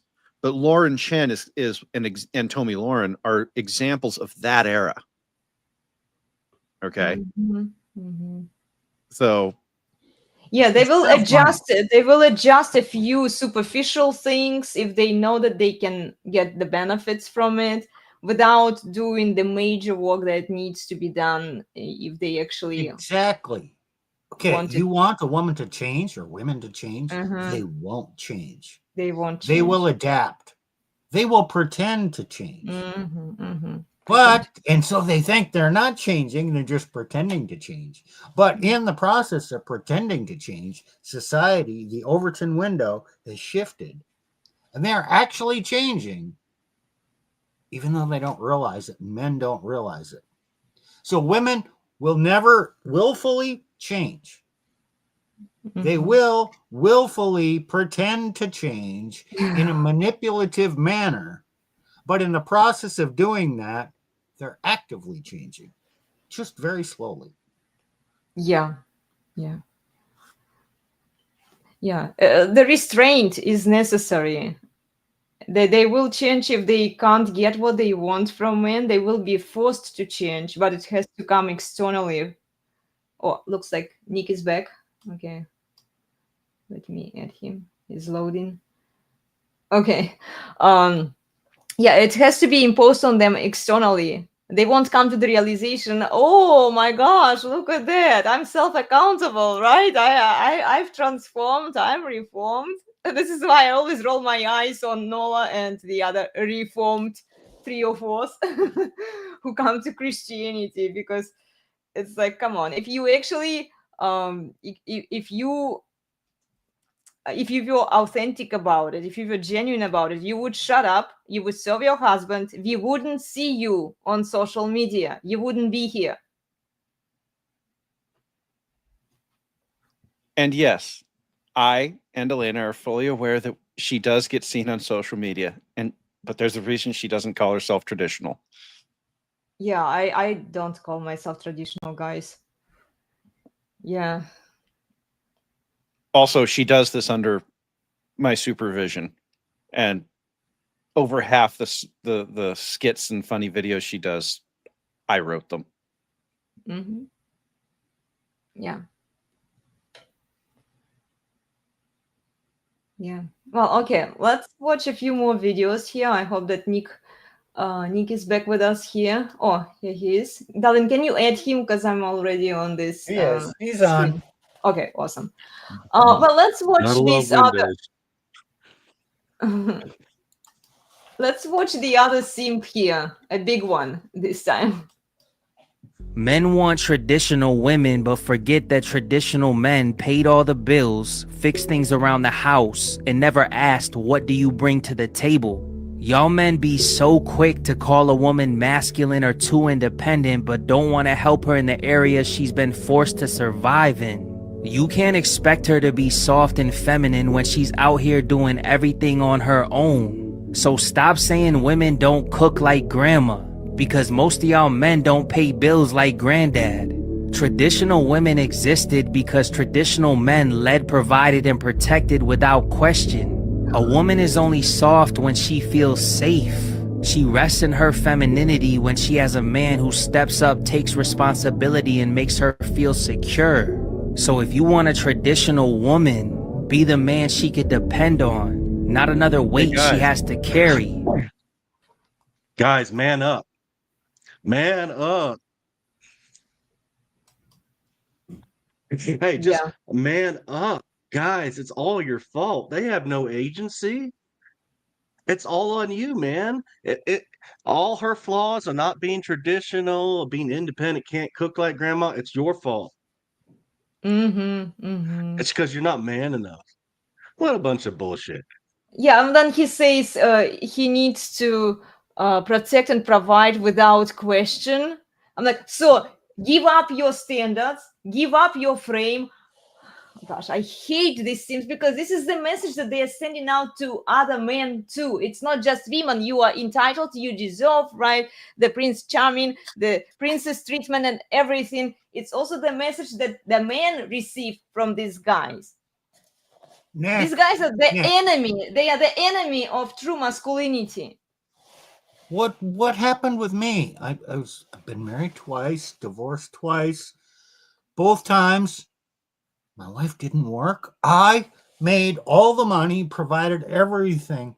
I was a great provider. I was there for her. I didn't cheat. And yet, both times they used the silver bullet divorce method to extract from me and discard me. But I was that good provider. I was that nice guy. I was everything that this guy is implying a man should be. What went wrong? Were you not alpha enough? Okay. Yeah, you got me there. No. It's just look, it's the female nature. Look, they can pull the plug at any time. You could be freaking Randy, as Plutarch says, Randy effing Couture. You can be the GOAT, and still, there's no guarantee. She still might leave you, and they'll still tell you, "Oh, you must have done something wrong." We're alpha enough. Yeah. This is actually a great comment here, because we said something earlier. Female nature is what it is. Women are women. Yeah, we have to. There's this. We have to police them. We have to contain them and restrain them. All true. The simps are a problem precisely because they won't, and they do the opposite. Yeah. A simp climbs into the DMs of some girl on Instagram and tells her, gasses her up, tells her all these great things. And then she looks at her husband and goes, he doesn't tell me that. Why doesn't he tell me these things? I really am this good, great goddess. Right? This hit the target for me. And I will own this. My first marriage, I went in with an egalitarian mindset. That didn't work. Second marriage, I started out with a more dominant mindset, but, like most men, I get comfortable. And the beta-tization, and then it became more egalitarian. And damn, in both cases, when it becomes more egalitarian and the man is not asserting his dominance, okay, at my heart, in my core, I was raised to be a nice guy, raised in the evangelical church. They have this belief in the nice guy thing. And the egalitarian mindset has been around, at least on the evangelical side of Protestantism, for longer than I've been alive. And it doesn't work. Was I a simp? Well, essentially, yeah, because I was the nice guy, not the assertive, dominant guy. And it just doesn't work long term. Because I didn't manage my woman either time. When a man doesn't manage the woman, she's going to make wacky decisions, and she's going to ultimately, her independence will lead to destruction of everyone. Well, and it's also the simps are the ones who are encouraging women to leave their husbands and destroy families. Because they are guessing these women up. Yeah, you deserve. You are perfect. He must earn your trust, right? He must take care of you. He must do all of those things that you desire. And then when a husband doesn't do something and then he imposes some discipline on her instead, which would be good for her, right? But she doesn't see it as good because a bunch of simps on social media are guessing her up. And then she's like, no, I'm still going to leave you because these guys, the priorities are all messed up. She is not on team her man. She's on team woman. She prioritizes the sisterhood and the sims, what the society tells you instead of what your husband tells you. And there's also no hypergamy insurance. And I'm sure Plutarch was probably thinking that. Well, there's a comment here. Every man has been a simp. I mean, I've listened to Donovan talk about his history. You know, okay, Steve was talking about his. Yes, every man has been a simp. And there's an aspect here where as men, we have to, you know, welcome in men and we have to say, yep. And you're going to learn your lesson, right? You're not going to do that again, right? And there's lots of men who will do it again. But Well, the interesting thing about Yes. simping, the interesting thing about simping is that particularly that destructive simping that they do, you know, climbing into the DMs, that's girl game. Mm-hmm. They are destroying they are trying to destroy a relationship because they're like, oh, I want to get that girl so that I can, and they use these backhanded manipulations. Oh yeah, I just need to, and then I will get that girl. Mm. Yeah, they're not Becoming a thinking. man is a process. It's a lifelong process. And if you're going to be a better man, and we all should want to be better men, you're going to have to look at your past behavior and say, oh, gee, guess I didn't quite measure up. I know more now. I know what I did wrong. I have to own my mistakes. I have to reflect on myself. I can't project all the reasons for my divorces on my exes. Okay, maybe they did some egregious things. Is there things that I did that led to that happening?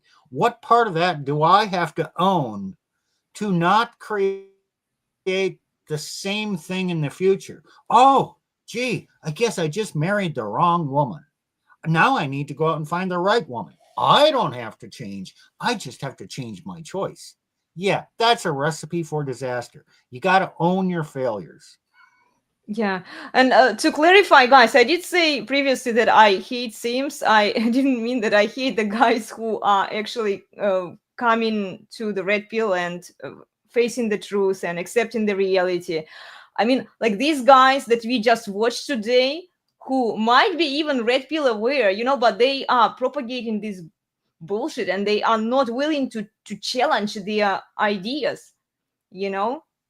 They are sticking on it and they are like, you know, you see the damage, the destruction that you cause, that like women, by following your advice, they become either the single cat ladies, you know, who know their value, they know their worth, they don't need no man, right?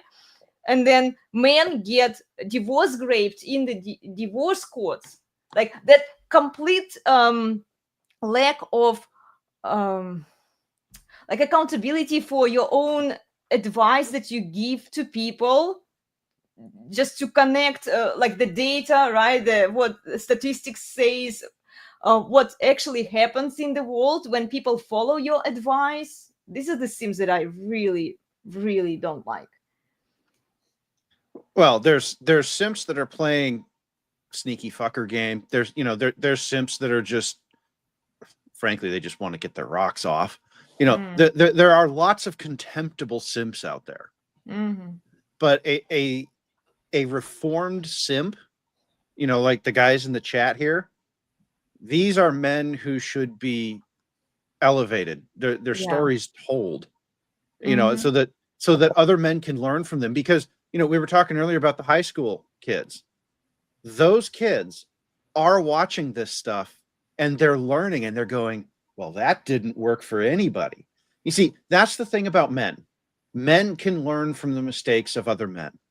And so it is good for men to put their hands up and say, yeah, I was a simp.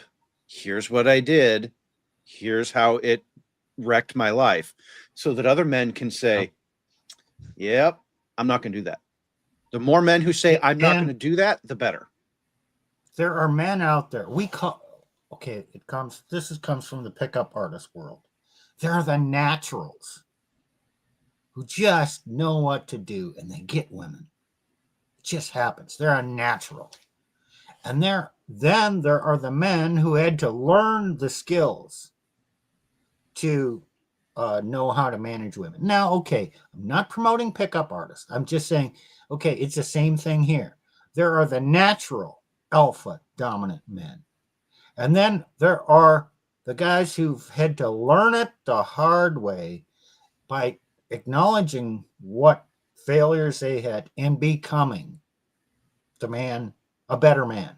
So when you listen to people, the naturals cannot explain what is going on because it's just how they act. They can't explain why or why it's necessary. They just do it.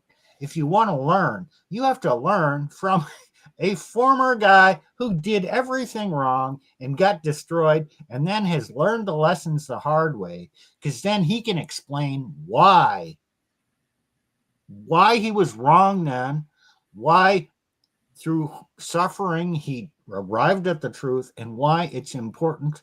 And you can evaluate these men. Is he a guy you would trust?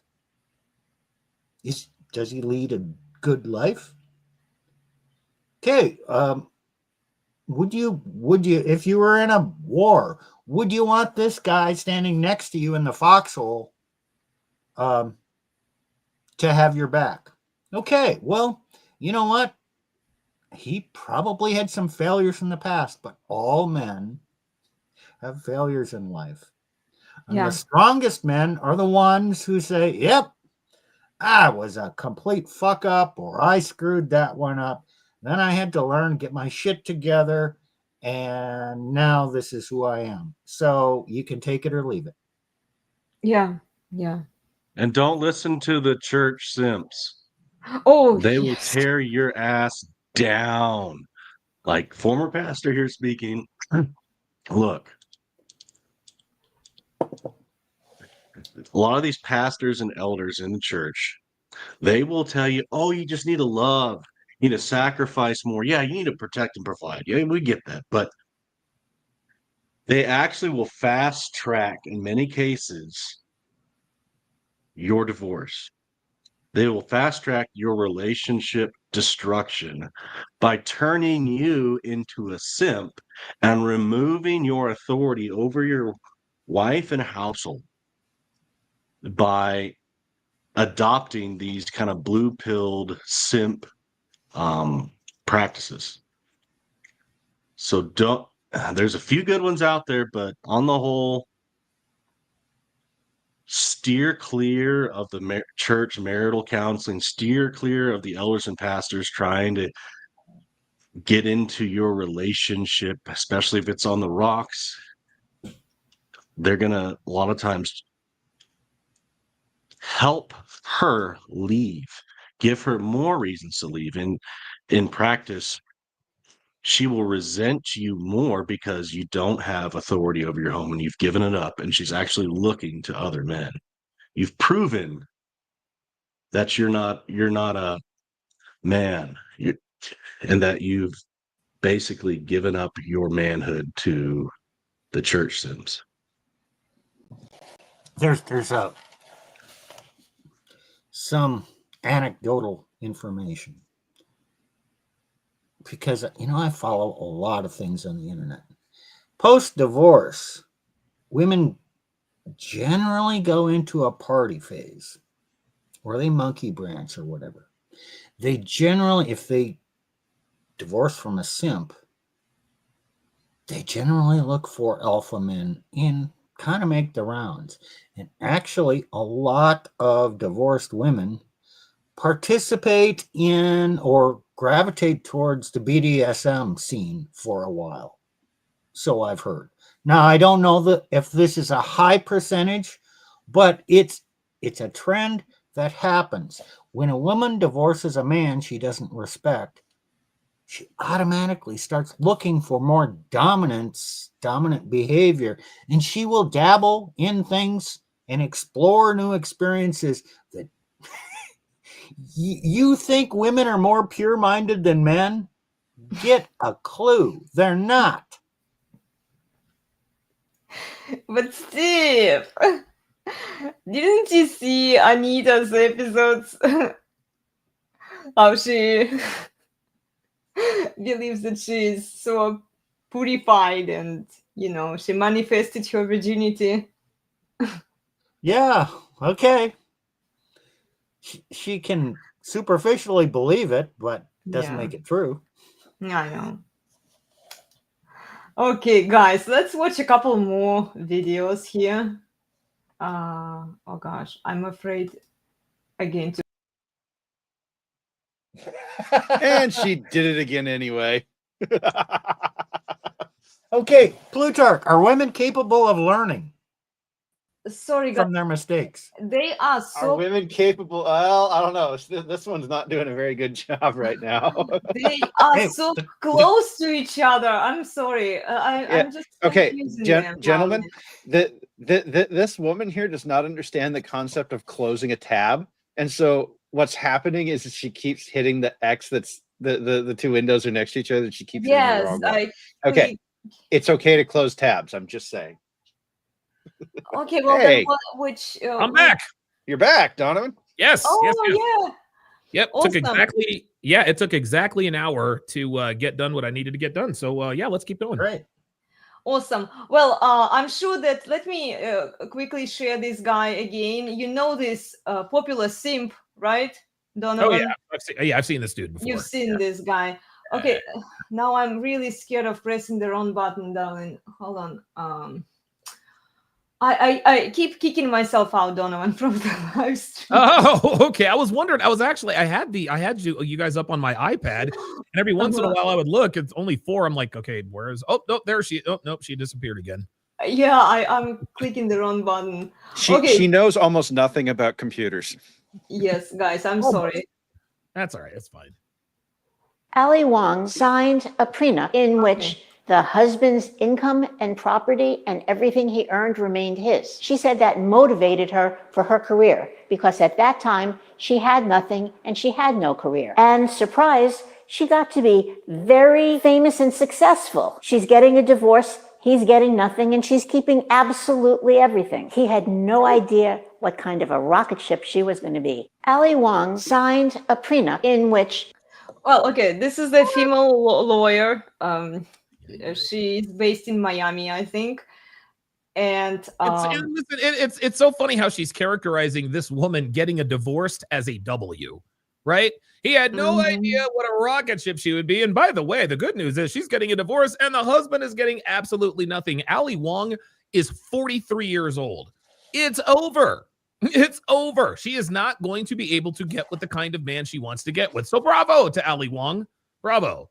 And bravo the to guy's her lucky. husband, because what man expects to profit from his wife's success? Exactly. If they He ain't divorce, tripping. fine, leave. He ain't I tripping. didn't earn any of that money. I'm not entitled to anything. Keep it.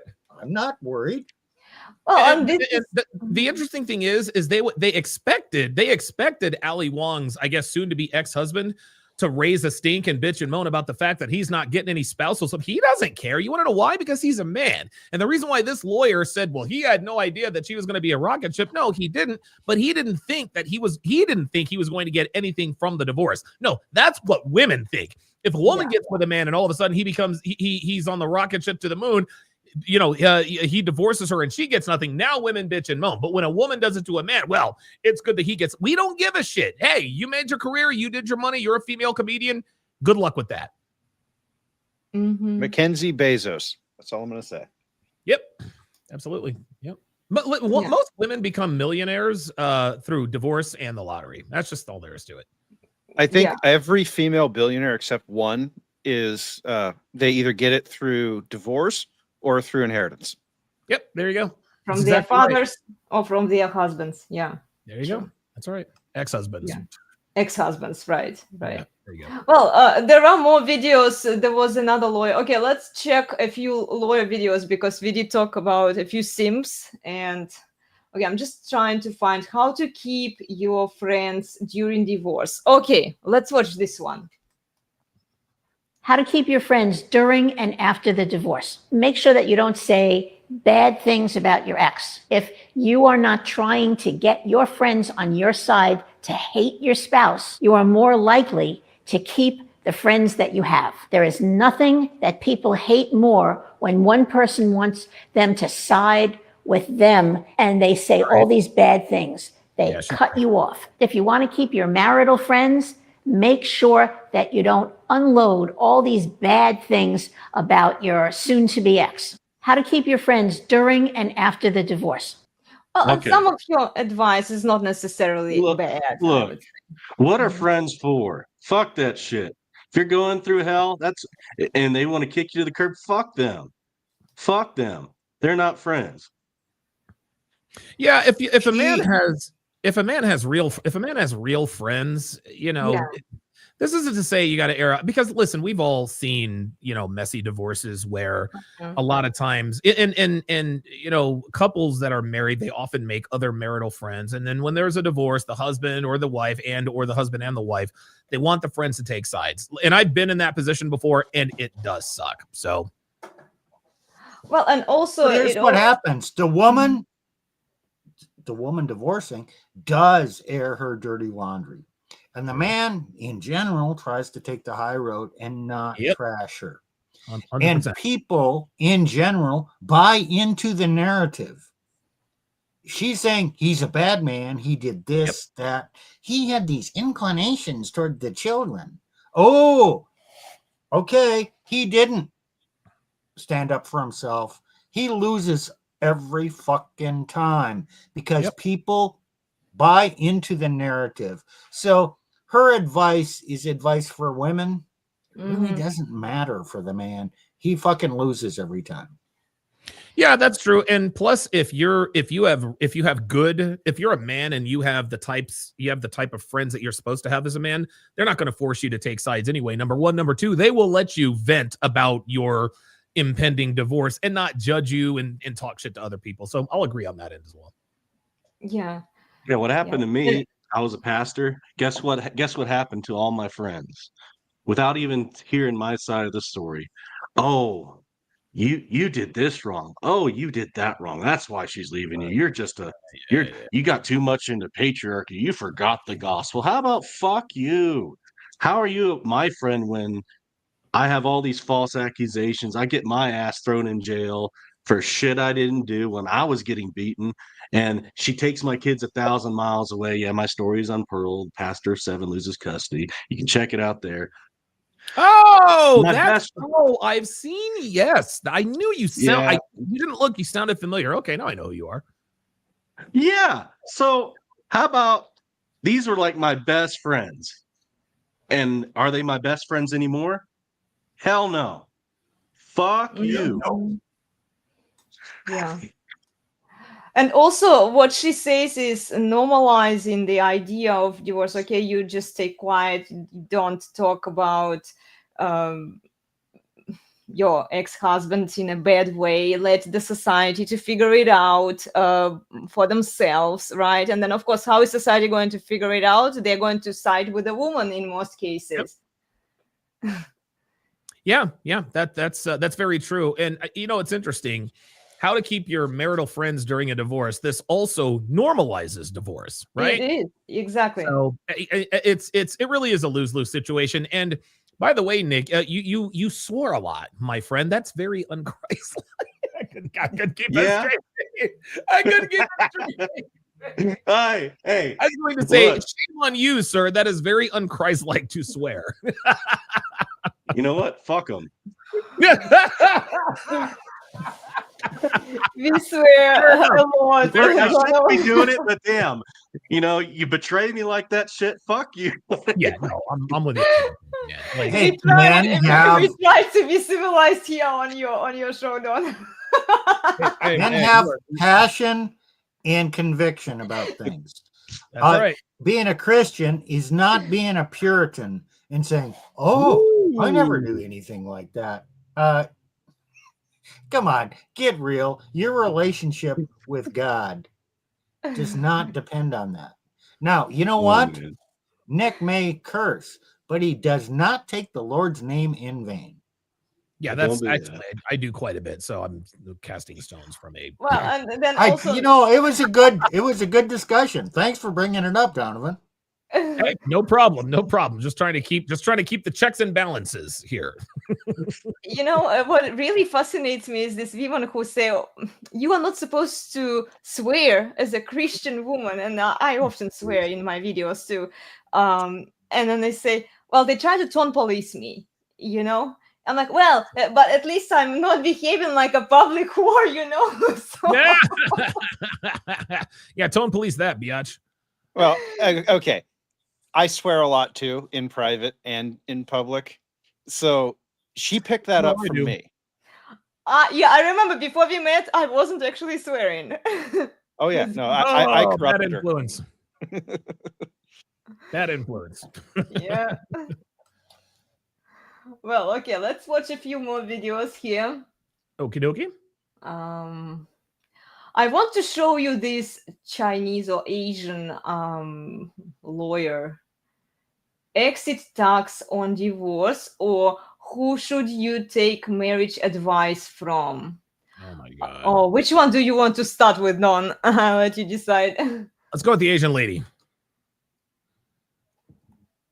This Go one? with yeah, let's go with the Asian lady. Yeah. Asian lady, but which There's video? two of them. There are two. the let's go same with woman. Who you should take marriage advice from. Okay, let's watch this one. Uh-huh. Here's something you need to remember. Misery loves company. As a divorce lawyer, I'll tell you the loudest voices in someone's life during a marriage crisis are often the people who are miserable in their own, which is exactly why you can't take advice from someone whose life looks like they settled. The friend who tells you to stick it out no matter what, she's probably the one who stuck it out and regrets it. The relative who says all men are the same, just deal with it, she's the one who did just that and now wants you to share in her misery. The coworker who tells you marriage is supposed to be suffering, take one look at his home life and you'll see he's justifying his own bad choices. I've seen this all the time. A woman is ready to leave a toxic marriage, but her circle convinces her to stay. Not because it's what's best for her, but because it makes them feel better about staying in their own broken relationships. If she leaves, it forces them to ask questions they're not brave enough to answer. So they shame her into silence and call it wisdom. Not all advice is good advice, especially from people who have clearly settled for less than they deserve. If their life doesn't look like the one you want, why would you take their roadmap? You need to look at the source. Are they fulfilled? Are they thriving? Do they have the kind of marriage you'll actually want? If the answer is no, then their advice is not guidance, it's projection. You don't need the world's opinion on your marriage. You need clarity on your own standards, because settling is contagious. If you surround yourself with people who normalize it, you'll start convincing yourself that misery is just marriage, but it's not. So yes, misery loves company, but you don't have to RSVP. Don't take advice from people who gave up on themselves. Take advice from the version of you who refuses to. Here's some. Steve, do you recognize RSVP, guys? Do you recognize? Yeah, it's not the same. She's using it. This is in horse the- shit.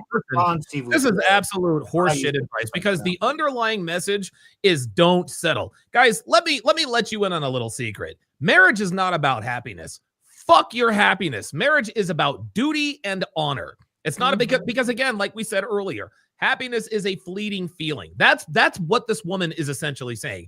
If you're not happy in your marriage, it must be because you've settled. Then she says, don't listen to people who manage to stay in their relationships.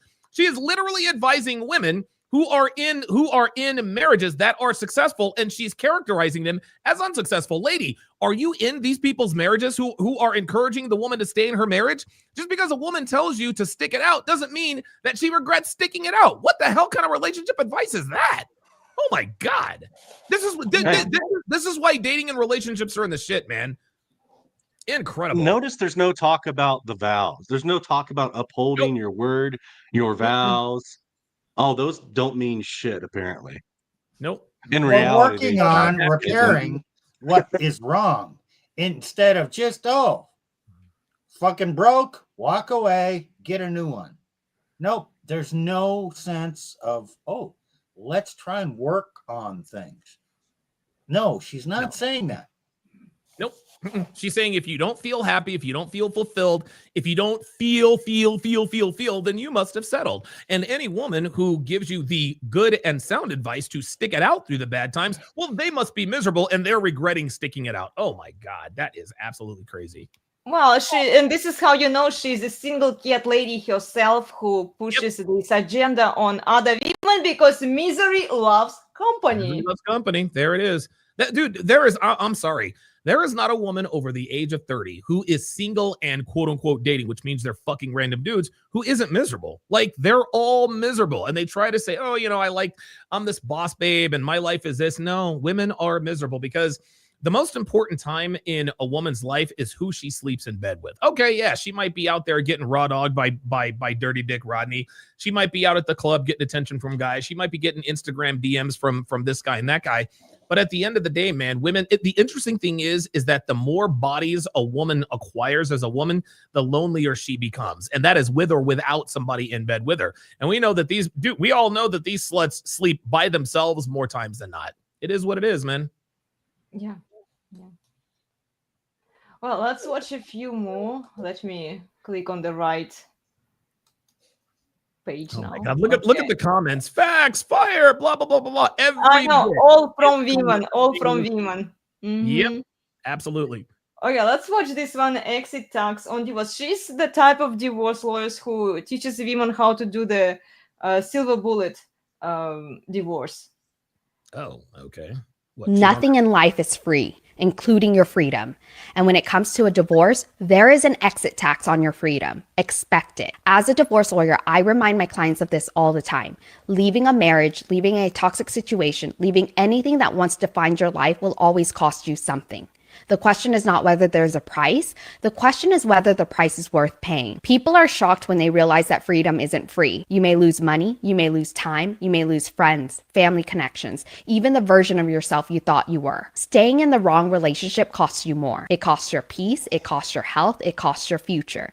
And those are losses you can never fully recover. I've seen clients fight over houses, over retirement accounts, over every dollar in the bank. And yes, those things matter. But the real cost isn't what you split. The real cost is the years wasted in misery if you don't leave. Oh my God. Freedom has a price tag. Misery charges interest. Here's the thing about exit tax. It feels unfair. Why should I lose money when I've already lost so much? But that's the wrong perspective. That money, that loss, that inconvenience, that's the toll you pay to cross the bridge into your next chapter. And once you're on the other side, you realize it was cheaper than the alternative. The hardest part is accepting that you won't get out without sacrifice. Too many people delay leaving because they're trying to find the perfect outcome. But that solution doesn't exist. The goal is not to avoid the cost. The goal is to decide which cost you're willing to live with. So yes, there is an exit tax on freedom, but paying it is better than bankrupting yourself emotionally, spiritually, and mentally by staying stuck. The question isn't, what will it cost me to leave? The real question is, what will it cost me if I don't? Nothing in life is free. I will say this. This is actually very good advice for men. I'll just leave it there. Okay. What's that around her neck? Did you notice that? No, I didn't. Is that a cross? No. I mean, under her shirt collar. What is that black thing? I don't know. Somebody's dick? A microphone? Oh, is it like a I can't corset? It could be a corset. The black thing, you mean? No. Okay, you'd have to be a little bit knowledgeable about it. It's a bow tie. It's an untied bow tie. Bow tie. Okay. It's never been tied. Around her neck. It's okay. Yeah. Women never, ever wear bow ties, but she is using a male bow tie as an accessory to her outfit. Is she trying to channel male energy in her advice? And this is why her advice is actually very good for men. Listen, the advice that she gave was brilliant, except for it applies to men. But as we all know, women aren't men. Yeah. Well, I was actually going to say something very similar to that. She is giving this fantastic advice about why men should leave. Yep. There you go. Yep. And she doesn't realize it yet. It's funny. Most of this woman's advice is, and I see somebody in the chat, it says it's basically all emotional word salad. That's what this is. Anytime you want to convince women that you are telling the truth, emotional word salad, things that are symmetrical, things that are grammatically and grammatically clever, what goes up must come down type thing. Like, why should you let your boyfriend stand in the way of you finding your husband? Things like that. That is what gets the attention of modern women. And once you get them with that hook, anything you tell them with emotional salad is going to stick. Yeah. Well, she also says to women, look at the comment section, right? Her target audience is mostly women. She says that marriage is being stuck. Oh my God! There you go. Did you catch that? Like, Yeah, should, I heard should that. you- Yeah. Should you say that? And I'm going to say Go this: ahead. her freedom, right? Mhm. It's all about freedom. But what actually ends up happening? Steve's gone through this. I'm in it. Look, these women are taught to leave, taught how to get Yep. maximum cash and prizes. And what they actually end up doing is they alienate fathers from their children and Mhm. enslave the man with threat of jail or prison time if they Mhm. don't pay to support their new lifestyle, their new chapter in life. It's a tale as old as Yes. time itself, man. Hey, Donovan, slavery is alive and well in this country. Yes. It's just happening to men That's right. of any skin color. When you, okay, restraining order, you lose your ability to buy a firearm. That's right. Okay, then you lose your ability to travel, your freedom, because you can't get a passport. Nope. If the child support is too high and you fall behind, okay, you can't leave. Then they garnish your wages. Yep. And then the woman is given all kinds of public assistance to take you to court, and you have to try and pay for the attorneys out of pocket, and nobody gives a shit. You are a slave, and it's happening to men of all color. Slavery is alive and well in this country. We just aren't allowed to talk about it. It's incredible, man. And the funny thing is that most men are well aware of this, but if they speak out on it, bad things happen, man. And this is why men are walking. This is why men are walking away. There is marriage. Legal marriage offers absolutely zero benefit to men. I don't care who you are. Yep. And I'll say something else too. A lot of people say that ignorance is bliss, and ignorance is bliss. But I'll tell you what, man. You look at a guy like Patrick Bet-David, who has no idea what the true female nature is. Charlie Kirk, may he rest in peace, had no idea what true female nature was. You want to know what? These men, Charlie Kirk was probably one of the happiest men alive. Patrick Bet-David is one of the happiest men alive because he didn't have to go through a bunch of hoes and 304s to find Jennifer. Charlie Kirk was a man of God. Erica just made herself available to him. That was honestly, and I'm sure Charlie Kirk probably had little trysts here and there. But you could tell as soon as he met Erica, he jumped right in, and she was his ride or die. You know, hell, I was going to say for the rest of his life. Actually, she's going to be ride or die for him even for the rest of her life now. But the point I'm trying to make is that you can either love women or you can understand them, but you can very, very rarely do both. I'm not sure if I'm one of the few men in this world who both loves, listen, I'm married, but we've had our 2-year anniversary, a few days ago. We got married. Devin and I got married in Miami, and I love Devin to the moon and back, but I also understand female nature, and it took a lot for me to get there, and I bear a lot of scars from that. PBD, he doesn't have any scars. Charlie Kirk did not appear to have any scars. Ignorance really is bliss. So. Well, Donovan, I'm not gonna say that I'm in the exact same boat, but been divorced, got married, been married for 10 years, and yeah, I love Elena, Sure, but I also know that women are women. Women are gonna women. Yep. And it does change how you approach the relationship. It does change how you approach even the emotions of it. Not gonna lie, guys. And I think for a lot of guys out there, I would say you just have to let it happen to you, because look at all the guys who they thought they had the one. Yes. And then they find out they didn't. Okay, PBD, he hasn't gone through it. And I just want to. Never will. He might not, exactly. Right. But I always mentally include the yet, because we don't know when the next one's coming. That's true. So it is possible to both understand and love women. It's just very hard. It's rare. And how does that happen? It only comes when the man has been betrayed through great pain and suffering, when he loved but he didn't understand.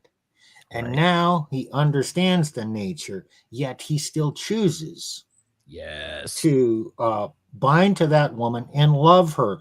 But he never forgets what the nature is. He learned his lesson, and it's hard. It's a hard-won thing. It is. And it's rare that a man, he actually has to be honest about himself and go through and experience that pain. And it's brutal. It's hard. And I've always said this. I can sit. I've been at this now. I've been live streaming for 8 years. The very first time I live streamed was September 17th of 2017. I think it might have been Labor Day, if I'm not mistaken. So I've been at this for 8 years. I've done thousands of videos, thousands of appearances. I've been on Fresh and Fit, 50 something times. I'm good friends with Pearl, the late great Kevin Samuels, all that. In the end, we can sit here and talk until we're blue in the face, and we will continue to do so because at least we can give guys the roadmap in terms of what to expect. But for men, just like Plutarch said, and I'll sort of rephrase it here, some lessons can be taught. In other words, sometimes somebody can be taught a lesson by hearing somebody and their experiences. But when it comes to women, as far as men are concerned, our lessons have to be learned. You got to go through the fire. You got to go through the fire. And this is why PBD is so adamant about women not being the way the red pill describes women. He ain't never been through it. Like, he sees all the best in Jennifer Bet David. And shout out to him. Like, it must be it must be very, very nice. And I'm not saying this to talk shit about him, but it is very, very nice not to have experienced the full breadth of female nature for better and for worse. A guy like me, I've experienced the best of female nature, and I have experienced the worst.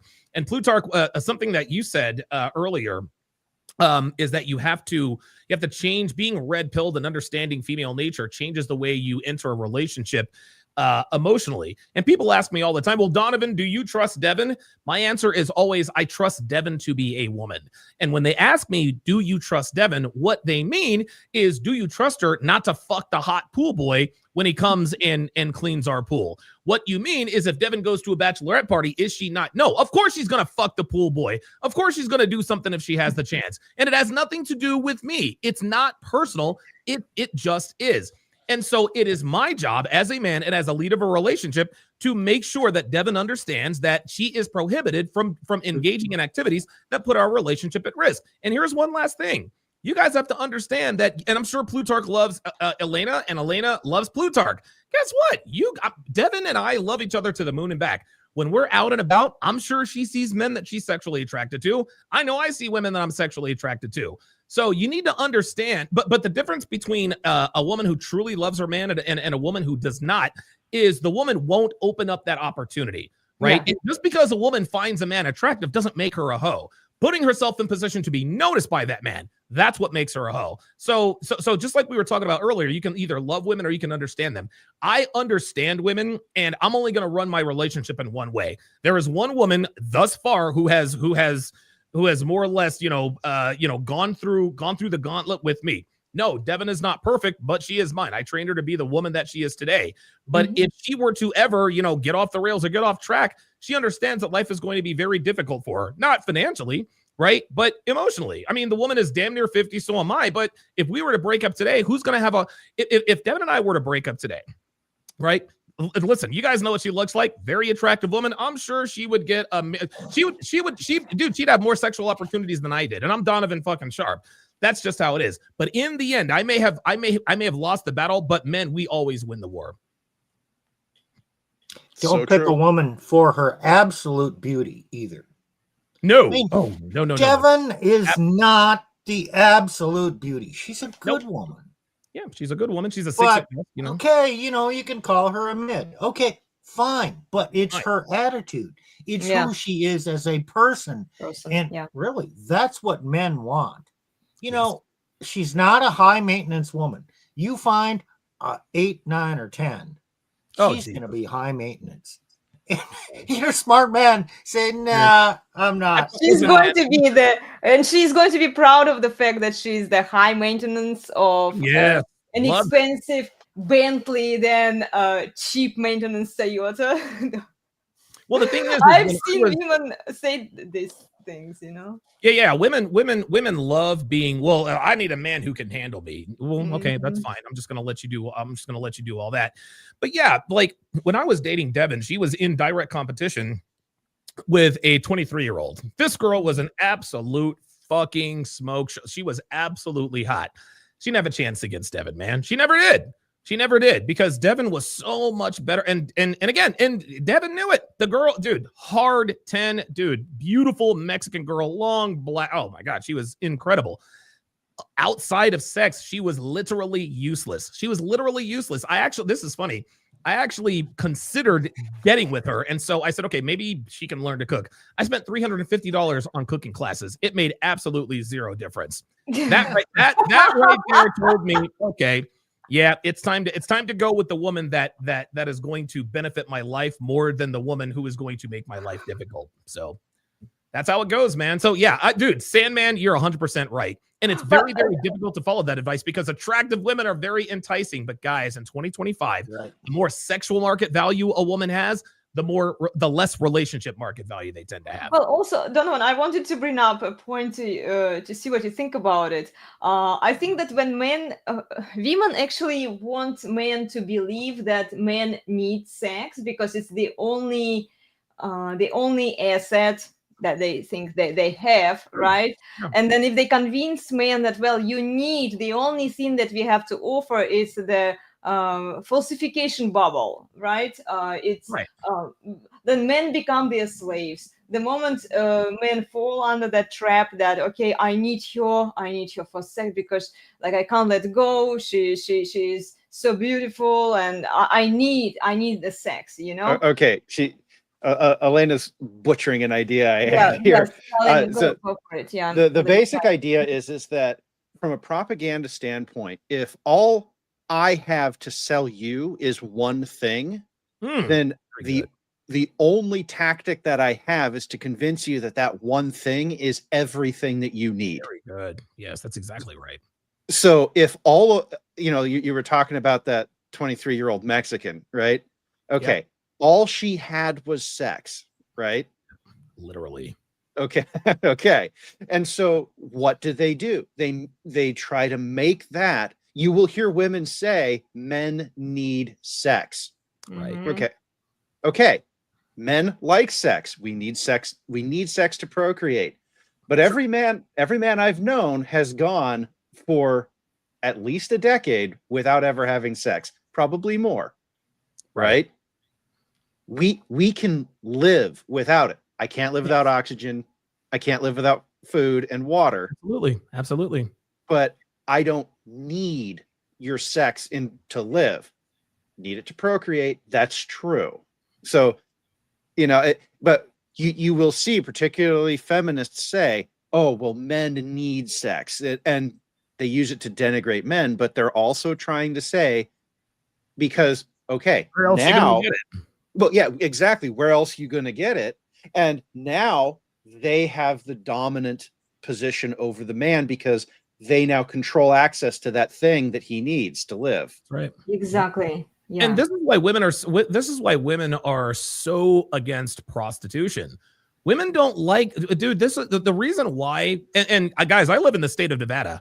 Prostitution is legal 2 counties over. Oh yes, gentlemen, I am a short car ride away from Hobbs Bunny Ranch. May God rest his soul. Fucking legend in his own right. But I agree with Plutarch 100%. Men, we don't really need sex. We really, really, really, really want it, and we really, really, really, really like it. And when men say that men need sex, we're not really saying we need sex. What we are saying is that the differentiating factor in a relationship between persons of the opposite sex, in terms of it being a friendship and a relationship, is the sex. So in that regard, if you want to be in a relationship with me, you need to have sex with me. Just like Plutarch said, I don't need sex, right? I mean, I can jerk off. I can subscribe to OnlyFans. I can go to the strip club. Exactly. Whatever it may be. I can go to Hops Bunny Ranch or whatever. I need oxygen to live. I need water. I need food. I need satiation. I don't need sex. I really, really, really, really want it. And I think the difference between men who are successful with women and men who are not are men who are able to control that need. don't get me wrong, man. Having sex with beautiful girls, it's a lot of fun, but in the end, if you do it enough, it's really not worth it. Yes, this is life. Well, okay. So what, Donovan, you literally actually just described it. What was the difference between Devin and the 23-year-old? Devin could cook. Oh my God. Devin, dude, not only that, man, Devin was just so much more useful. She's an internet expert. Dude, she's been an SEO for like 25 years. She built my website for me before I even committed to her. And not only that is Devin was cool to be around. Like, I enjoy her company. We make each other laugh. We get along. We're compatible. And by the way, compatibility doesn't mean having things in common. All compatibility means is you get along. That's it. You don't fight and argue over petty shit. So those are the big differences. Listen, Chrissy had she had the lead in terms of looks. She had Devin blown away, but Devin came up big in every other category. Just completely blew her away. And Devin was attractive enough for me to notice her. Tacitus says. Talk about. I'm sorry. Go ahead. Go ahead. Yeah, she says she can bake the best cookies according to Pearl. Yes, Pearl has definitely partaken of Devin's culinary faculty. Okay, women don't understand this desire in men. Men want to know a woman. In the biblical sense, to know a woman is to fuck a woman. Yep. Okay, so there's this desire. But if you're fucking a body, it gets old. It does. You want to fuck the woman, the person, the woman that you care about to be an ongoing thing. You want to know her mind, her emotions, her body, her physicality, and you want the relationship. And that makes it fun. If you're just out there banging a lot of hoes, you will never really know a woman. You're just getting your rocks off. That gets boring. That's exactly right, man. But listen, banging hoes it's a lot of fun, but at times it is a miserable existence. And I tell people this all the time. I had a great time banging hoes in Vegas, but my life is a lot better than it ever was running through hoes in Vegas, man. Easy for me to say because I've done it before. If that's something that you need to get out of your system, by all means do it. Just understand that it will get old at some point in time. Hey, you know what? You know about Roosh V. Yeah, I've never met the man, but I've followed him from way back when he was still a player. Yeah. The guy had wisdom. Man, he had insight. And where did he go? I mean, he was extremely successful at picking up women. Yes. Wrote books on it. Wrote books on it, yeah. And ultimately, he found out it's an empty existence. And he completely gave it up. Yeah. And then he was resigned to his situation. Yeah, my past may prevent me from ever having that one woman kind of relationship because of the path I went down. But that didn't make him go back to that lifestyle. No, he doesn't miss it. He lived, he found his faith. And I don't know if it's true or not. Maybe you know. He supposedly entered the religious life in a monastery or something. I won't get into those details, but I do know that Roosh is now deeply religious, and he has honestly he probably has more passion and fire for that than he ever did at Return of Kings. I mean, dude, I've known Jesus Christ, I've known Roosh for like 10, 11 years, man. And Roosh, I have great respect for the man. He's a good dude, man. But yeah, Roosh he's the quintessential example. And and again, I don't want to get into the religious, subtext. I don't want to offend anybody. But what Roosh represents is what happens after playing the game gets played out. Dude, the vast majority, 95% of men at least have no desire to just run through hoes until the day they die, right? It's just, listen, there are going to be some guys out there who run through hoes. Listen, exceptions do exist. But most men, what we really want is we want a relationship with that one person that we can trust not to give us, fucking chlamydia if she cheats on us. That's really what we want because we understand that it's a better life. But the only reason why a lot of these guys, when they find the red pill, the reason why they say, I want to be a player for life, is because relationships haven't worked out for them. Well, being a player helps you in relationships because you know what to look for and what not to look for. Well, I think it's also pretty safe for men to watch porn, actually. And I've seen the TradCon men and women also, they shame and blame society and the porn industry. But based on data, porn actually saves more marriages, because if you look at the subscriber count, it's mostly married men who are consuming porn. And then they all criticize men for watching it, but then they never talk about women. What's wrong with these women? Because these men are married to women, right? And like, why would... Do you want to know why? Do you want to know why they shame men for watching corn? Because just like Plutarch said, watching corn takes away their advantage. If a man watches corn, he's not as motivated to go out and talk to girls. And what do girls know that guys want? Girls know that guys want sex. And this is why women don't want prostitution to be legal, because if prostitution were legalized worldwide, countrywide, whatever the case may be, the average value of a woman would go straight down, because there is one reason and one reason only we talk to women in the beginning. It's because we want to fuck them. Well, if we can get our needs met elsewhere, you got to bring more to the table, like Plutarch said, than that one thing that you think we need. That's why women don't like this is why women don't want prostitution to be legal. And it's interesting. They try to sort of co-opt that and Trojan horse it. If you watch corn, you're bad. No, the reason you say it's bad is because if he watches corn, he doesn't want to pursue your ass. That's what that is. Exactly. And to which I would say, you know what? It's actually safer for men to watch corn than getting married and being divorce grade a few years later, based on the current system and the laws, the marriage and divorce laws that support women, right? It's like, go watch porn instead. Yeah, and it's free mostly, like if you don't engage with the OnlyFans chicks. But you know what? I won't encourage anyone to watch corn. I won't, but I understand why. No, I wouldn't either. No, I'm not encouraging men to watch corn, but I get it. It's not the. It's not the ideal, you know, but it's still safer for men than being. Here's what I'd say about corn. The hub isn't going to take your house when it goes. Exactly. Right. That's right. That's true. Exactly right. That's exactly right. Yeah.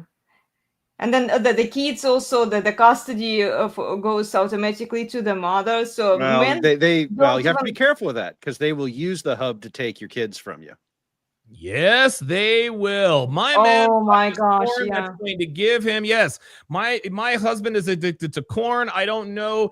Maybe he's going to look at my kids in a certain way. So yeah, it's a slippery slope in both directions. But like anything in life, use it sparingly. Corn should it only applies to married men. So if a married man is watching corn, then yeah, he's in danger that when she divorces him, his kids will be taken away from him. But if he doesn't commit to a woman, this is what I say, like, you just watch corn and you don't give women the marriage, you don't give them the ring, you don't wipe them up, you just do your own thing. And then Elena, Devin's first ex-husband is in the he's Red Pill Man. This is Devin's ex-husband, Brian Ashlock. Can you please ban him? Because this hold on. Yeah, it's Red Pill Man, no 3J. Done. Yeah, thank you. Nice try. Nice try, Brian. I'm married to your wife who looks better than she ever looked with you. Cry harder. Cry harder. He can't let you go. No, hold on, real quick. Hold on. Brian, it's been almost 10 years, my guy. Let it go. Look, I win. You lose. Bro, you live with your drug addict girlfriend in Delaware. You guys are growing all kinds of stuff in your house with her son, but you want to come on and harass me? Nah, bro. I live a better life than you will ever live, and you can't stand it. Cry harder, loser. Cry harder. He came in through Elena's channel. This is probably. I got him banned. He thought he was slick. Red Pill Man, dude. I knew who you were exactly when you said it. You dumbass. Get out of here. I just didn't know. I was reading it, going, okay, this is real troll. Hey, Brian. Devin says fuck you. By the way. Yeah, he's right here. You want to know? You want to know why Brian is really pissed, dude? He's seen pictures of Devin. He has seen pictures of Devin. He hates that Devin is so much more attractive now at 49 than when she was with him in her mid 30s or whatever. He hates that shit. That's why he can't leave me alone, because he knows he lost. Bro, I literally took everything from you. Take the L, go back to smoking dope with your girlfriend in your trashy ass house that should probably be on Hoarders, and leave me alone. Cry harder, loser. I'll tell you why. You and your bastard mom and dad. Fuck out of here. Let me tell you something. What makes a woman look good? What's the difference between a fit woman and a fat woman? It's discipline. It's a discipline of her father, which then goes into self-discipline. It's being under the authority of her husband with his kind of discipline. So you see fat women, you see a fat woman, she is undisciplined in her mentality and in her life. And so why does Devin look better? She is under the authority and discipline of a good man. It's that simple. Well, I wouldn't say I'm a good man per se, but I'm very I mean, good in his heart, in his desire. A man of principle who is striving for something of purpose. I'm not talking about good as in good and evil. I'm just talking a man who's on his purpose, who is striving to be a good, a principled man. Yeah, and this is, and the funny thing is, the reason why Brian simply cannot get over this is because Devin's the way Devin has flourished and the way she has grown, like her life is so much better with me than it ever was with him. And he can't stand it. And the thing is if I were him, I'd be pissed off too, because the way she is now compared to the way she was back then is a direct reflection on his character. And it's funny, if people really think that they get the better of you, they would tell you something, one thing once and then leave. No, this dude trolls me all the time, which means he knows he's taking the L. And the only way he can sleep at night is if he can tell his toothless ass girlfriend who's addicted to meth, yeah, I got on Donovan Sharp's live stream and I told him off. Bro, like I said, cry harder, my guy. Cry harder. Jesus Christ. Dude, it's been 10 years. Let it go. Jesus. You know, Donovan, that there's an interesting thing, particularly in the higher echelons of society. They still recognize this, but we've kind of forgotten this. Women are a reflection of their men. That's right. That's right. How your woman behaves is an absolute reflection on that man. And I mean, I've talked to VCs before. It was a software project, and they will actually tell you that you get invited to the party, right? What is the VC doing? He is looking at your woman. He's looking at how you behave in public. But what he's actually doing is looking at the risk, because if you can't control your woman, or if you married a loose woman, that means that you have a high risk tolerance. A VC who wants to put $10 million in your business doesn't want somebody with a high risk tolerance. Right. Wow. Great analogy. So we used to know this as a society, and people with money still do. Right. But as for the general population, guys, how your woman behaves is a reflection on you to other men. Yeah.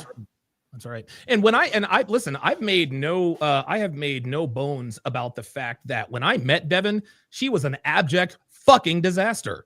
She was attractive and she had the wifely characteristics, but she had attention seeking behavior coming out of her pores. Why was that? Because she was married to Brian. He couldn't get a hold on her. She ended up leaving him. Well, the reason she ended up leaving him is because he's an alcoholic. That's really, and I'm not just saying this because we all know women. Well, he was an alcoholic. He abused me. No. This man was such an alcoholic. Devin actually tried to get this dude to the hospital. Distended stomach. And I actually saw him like twice. Dude, he's like 120 pounds soaking wet. The motherfucker is 6'2". Probably has, dude. I remember I actually saw him from the back. I was like, is that one pocket in the back of his pants? The point is that Devin was a reflection of his leadership. That's why she was an abject fucking disaster. When she was with Brian, she was all over the internet, had all these accounts, on social media, Facebook, Instagram, blah, blah, blah, blah, blah. Dude, you can search high and low for Devin on the internet. You cannot and will not find her.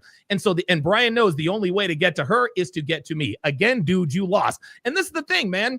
He should actually be thanking me because I cleaned up the mess that he created. The only difference is I'm actually putting her to good use. And by the way, Brian, what I'll do is I'll send you pictures of our Alaskan cruise coming up.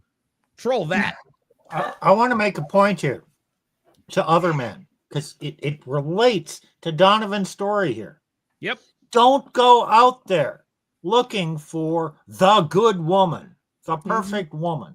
Absolutely not. You're going to find just a woman who may have potential, but her potential can, some women, you got to vet them well. You have to cultivate it. She's not going to come into her fullness. She's not going to blossom and develop as that beautiful woman without your leadership, your management. It's an umbrella. It's a covering very good over her, and it's a boundary. And if she transgresses that boundary, yes, then she needs to be restrained within that boundary. That's right. That boundary is kind of a boundary of discipline. But damn, that woman can flourish and become the best version of herself under that proper management. And that's what Donovan is talking about. Yeah. He didn't find a ready-made woman. Oh, hell He no. found a woman that had the potential, and under his management, she became. She had potential while she was married, but because her ex-husband, was ill-equipped to handle someone that attractive who gets that kind of attention, he ended up losing out for, among other reasons. Obviously, he has and I'm not trying to make light of the situation. The dude has major league substance abuse problems. Sometimes, dude, back when him and Devin were going through their divorce, like, holy God, this guy was a wreck. And the interesting thing is Devin, when her and I first met, and this is what really made an impression on her, she tried trashing him when we first met. Well, I'm getting divorced, and he's like, Devin, don't do that. I said, I don't know because I wasn't there. I said, but here's what I do know. Yeah, you can talk shit about him, but you're not going to convince me that you are the perfect little fucking angel either. You are not going to trash your ex-husband with me. And so 2-3 years went by, the guy kept going. And even still, I said, Dev, look, you got to understand, man, we don't get over stuff like this. 5-6 years in, I'm like, okay, it's been 5-6 years. It's time for this loser to get over this. And you guys can see that he's still in there. But just like you said, Sandman, women need and crave boundary and structure. And if you are not man enough to stand 10 toes down and let her know that it is your way or the highway, eventually she might stay with you. But eventually she is going to start to resent you. And just like Devin told me, she told me all the time, Brian didn't have any structure. He let me do whatever it was I wanted to do. He let you have social media, this and that and the third. I made it clear that none of that was going to be tolerated by me. And I didn't give her an ultimatum. I said, look, I'm telling you right now, I don't commit to women who are on social media. And then are you telling me I can't have social media? I said, no, I'm not telling you can't have anything. I'm not your father. I can't tell you what you can or can't do. I said, but if you have social media, then you and I cannot be in a relationship. She abided by that rule, among other things. And now here we are, now incredibly, almost 10 years later, and we're still going strong. Well, it's because she prioritizes you and her relationship with you, right, when most women would prioritize the sisterhood, and they have the team woman mindset. She has the team her man mindset. And That's this is exactly what right. most women don't like. We have a few good questions coming in here. Is it possible to have accountability in marriage?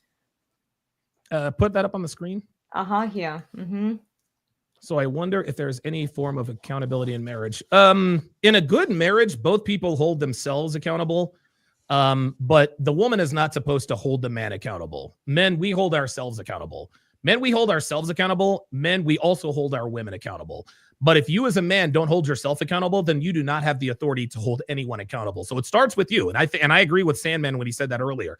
It starts with you. You got to hold yourself accountable. And when your woman sees that you can hold yourself accountable instead of passing the buck, she will allow you to hold her accountable because she knows it's coming from a place of objectivity, not subjectivity.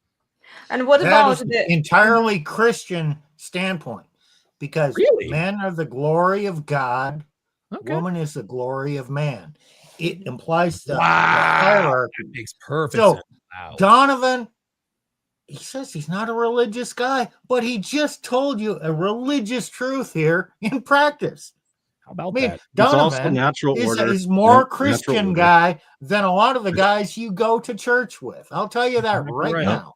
This is why we say the Bible, whatever version you believe in, is inherently red pill. And I think the order, and I'm sure you could probably speak to this, Nick, isn't it God, man, woman, children, animals, or something somewhere in that hierarchical? Yeah, pretty much. hierarchical structure? It's a hierarchy. You see it in Genesis 2 and 3, specifically 1 Corinthians 11. Yes. Yeah. Which, I'm actually aware of those. Yeah.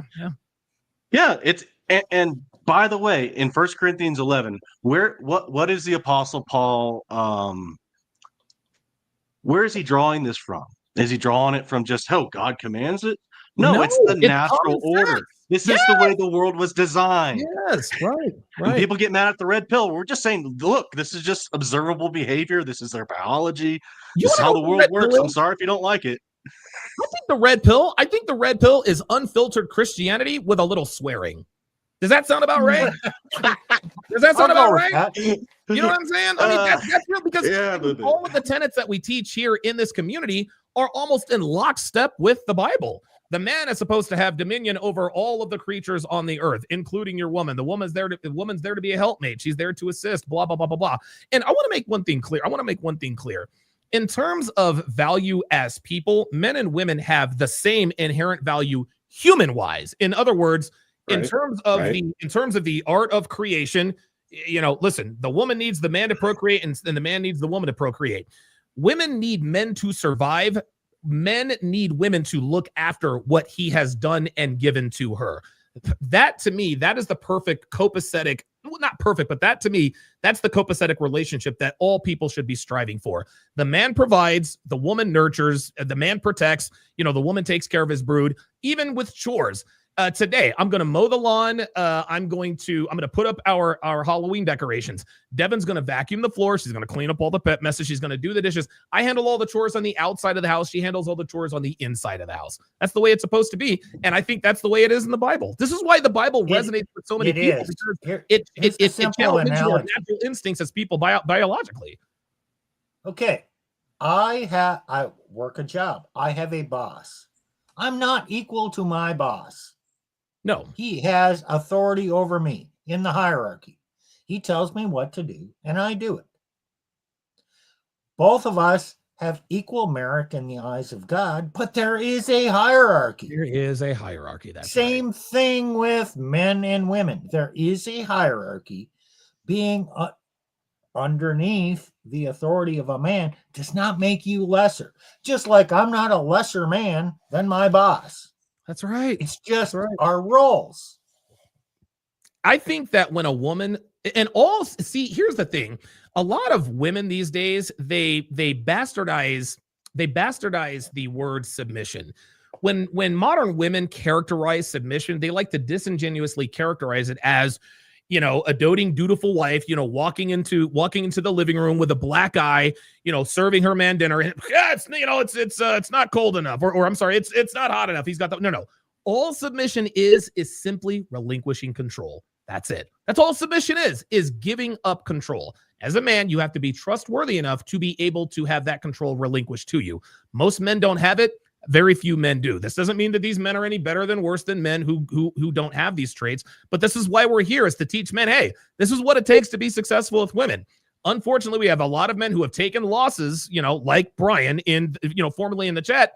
He doesn't want to look in the mirror. He wants to say, woe is me. My wife divorced me. And now now she's in a relationship with a man who's better than me. So I'm just going to troll the hell out of him, until he can't take it anymore. His life is people like this go nowhere. This is a loser's mindset. That's why he is focused on me and me not on him. Guys, this is the way you need to be with people around you, man.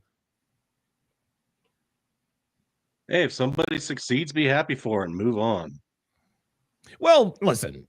I mean, the human side of me, like if I were him, yeah, I'd be a little bit salty too. But the difference between me and him, I've been him before. Okay. I've been in relationships with women who dumped me because I wasn't shit and ended up getting in relationships with men who are better than me. So instead of hating on those guys, I said to myself, okay, what did those guys do that I did not do? What are the characteristics, habits, and traits that got them to where they are? How is he able to take my woman away from me? That in small part is how I found the red pill, and here we are today. That's how it is, man. So I just want to add a little bit of something. You know, Donovan, you were talking about how not many men can do this, and that's true. That is always going to be true, and that's a little bit of a black pill. This is, most men are never going to be this. Right. You know what? The purpose of the red pill is not to make every man into these kind of men. Right. It's the purpose of the red pill is that more men tomorrow are that way than there are today. Wow, good point. Yeah, I like that. This is why we're here. We're here to tell you guys, hey man, these are the mistakes we've made. We've been there before. This is how we made it out. This is how you do it. But, and you know what? I'll even take that back. Every man can do what we do. They just have to decide to. Unfortunately, we weren't given the tools to be the kind of men that we're supposed to be when we grow up. This is how it is. So you can be a flatlander and not try to climb the mountain. Ooh, wow. You can be that man who can better yourself. You can start climbing the mountain. Maybe you're the guy who can only get halfway up. You may never be the guy who reaches the pinnacle, but you're still a better man than the guys the flatlanders who never tried. There you go. There you go. Every man can improve. And the point is the improvement. Look, not all of us are going to be Mystery. Not all of us are going to be Donovan Sharp. Right. Yeah, Andrew Tate. Yeah. Right. But if you can achieve even a little bit of this, and even if it takes you 5 years, that will make not just you and your relationships better, but the men around you better. And we were talking about this earlier. The high school kids now, they're starting to push back against the woke, and the women, man. They're just getting in line. All you have to do is be better than you were yesterday. That's it. Yeah. And don't give women what they want. There was a comment here, a good comment actually. We've talked about it earlier today. These women don't listen. They start out obedient. Once they get that ring, 93 and almost 94% of them change. There is some truth in that. Well, and obedient, it could be the mask that they were wearing, so they were always going to leave that guy because they were faking their femininity and obedience, right? So yeah, just to get that guy. Once they get the ring, this is what I keep saying to gentlemen. Don't give them the ring, because the moment you wipe them up, you give away your frame, you give away your leverage. The leverage, the power, that the authority that you have in that relationship, because all of the laws are designed against you. So if Threadcons want men to marry, change the laws.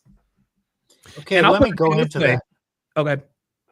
Marriage no longer exists. Because we use that word, but the definition has changed.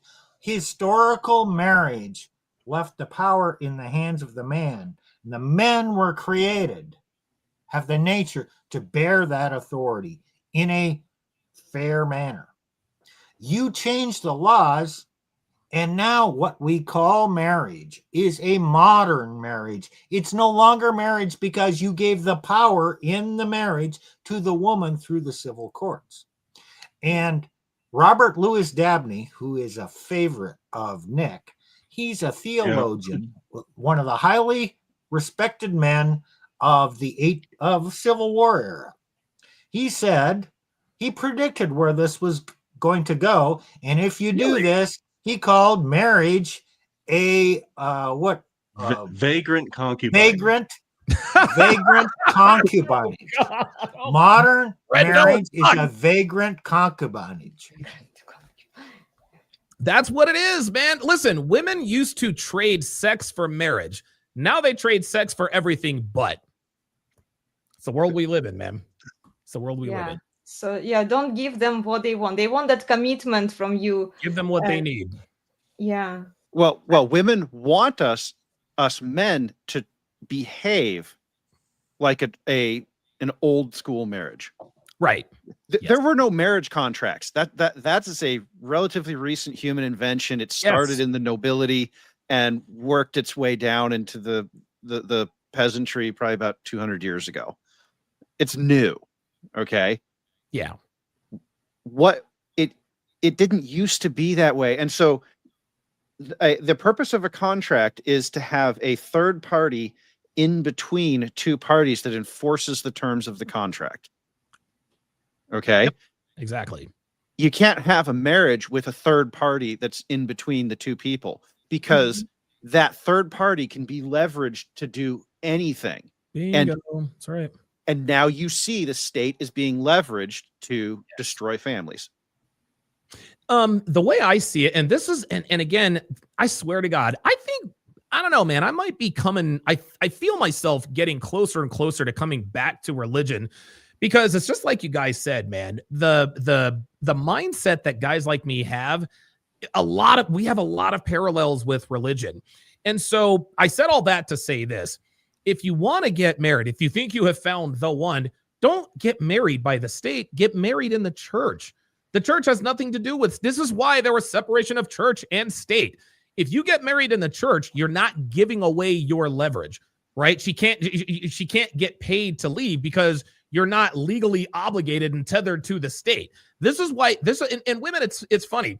They're not dragging men down the aisle because they really want to be married to them. No, they're dragging men down the aisle because they want the state to legally to legally bolt them to them. Yeah, that's why they're dragging them down the aisle, because they want their retirement plan. They want that safety net. But if there is no incentive, if we take away the incentive to just divorce men for I'm just not happy, then we have a lot less marriages, which is good. Get married through the church, gentlemen. Yeah, well, but even church is not a guarantee with all the feminist indoctrination. Common law marriage. Exactly. Well, hold on. Let me stop you right there. You're right. If you get married, when I say get married in the church, this doesn't mean get married and influenced by the church. Go to a church and have a ceremony. That way, you don't have to sign a marriage license or anything like that. If invite your family and friends, hire an officiant, and then go have a ceremony. That's exactly what Devin and I did. And I call her my wife. She calls me her husband. Everybody recognizes us as man and wife. Yet if we split up, she can't divorce rate me. That's the way this works. And so and that's part of the leverage. Devin knows that if she decides to divorce me for whatever reason, she knows she's not getting shit. She will keep what she came with in the relationship, and I will leave with what I acquired in the relationship. I summarize this. I'm a Catholic man. Oh, okay. Catholics believe in the sacrament of marriage. Marriage is a sacrament. The two become one under God. Oaths for life. But the Catholic Church gave in to the civil authorities and said, oh, now you need a license. Bullshit. Bullshit. You know what? Do you want to be married permanently under God, or do you want to be married under the state? Do not accept the state into your life, because it's injecting a huge dose of poison into your relationship. God never said you need the state's approval or to have a civil marriage. You can have a religious, you can have a biblical, you can even have a secular marriage. That's right. But get the fucking state out of your bedroom and out of your life. Yeah, Franco says, are you sure about marriage in the church?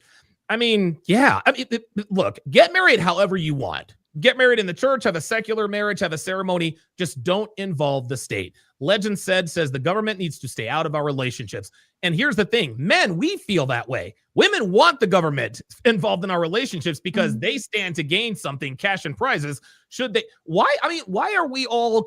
It's so funny. The world is good. Why is divorce rate so high? Because women are quite literally paid to leave. If somebody made you sign a contract that said you get half of this guy's shit if you decide to break the contract, who's not signing that contract?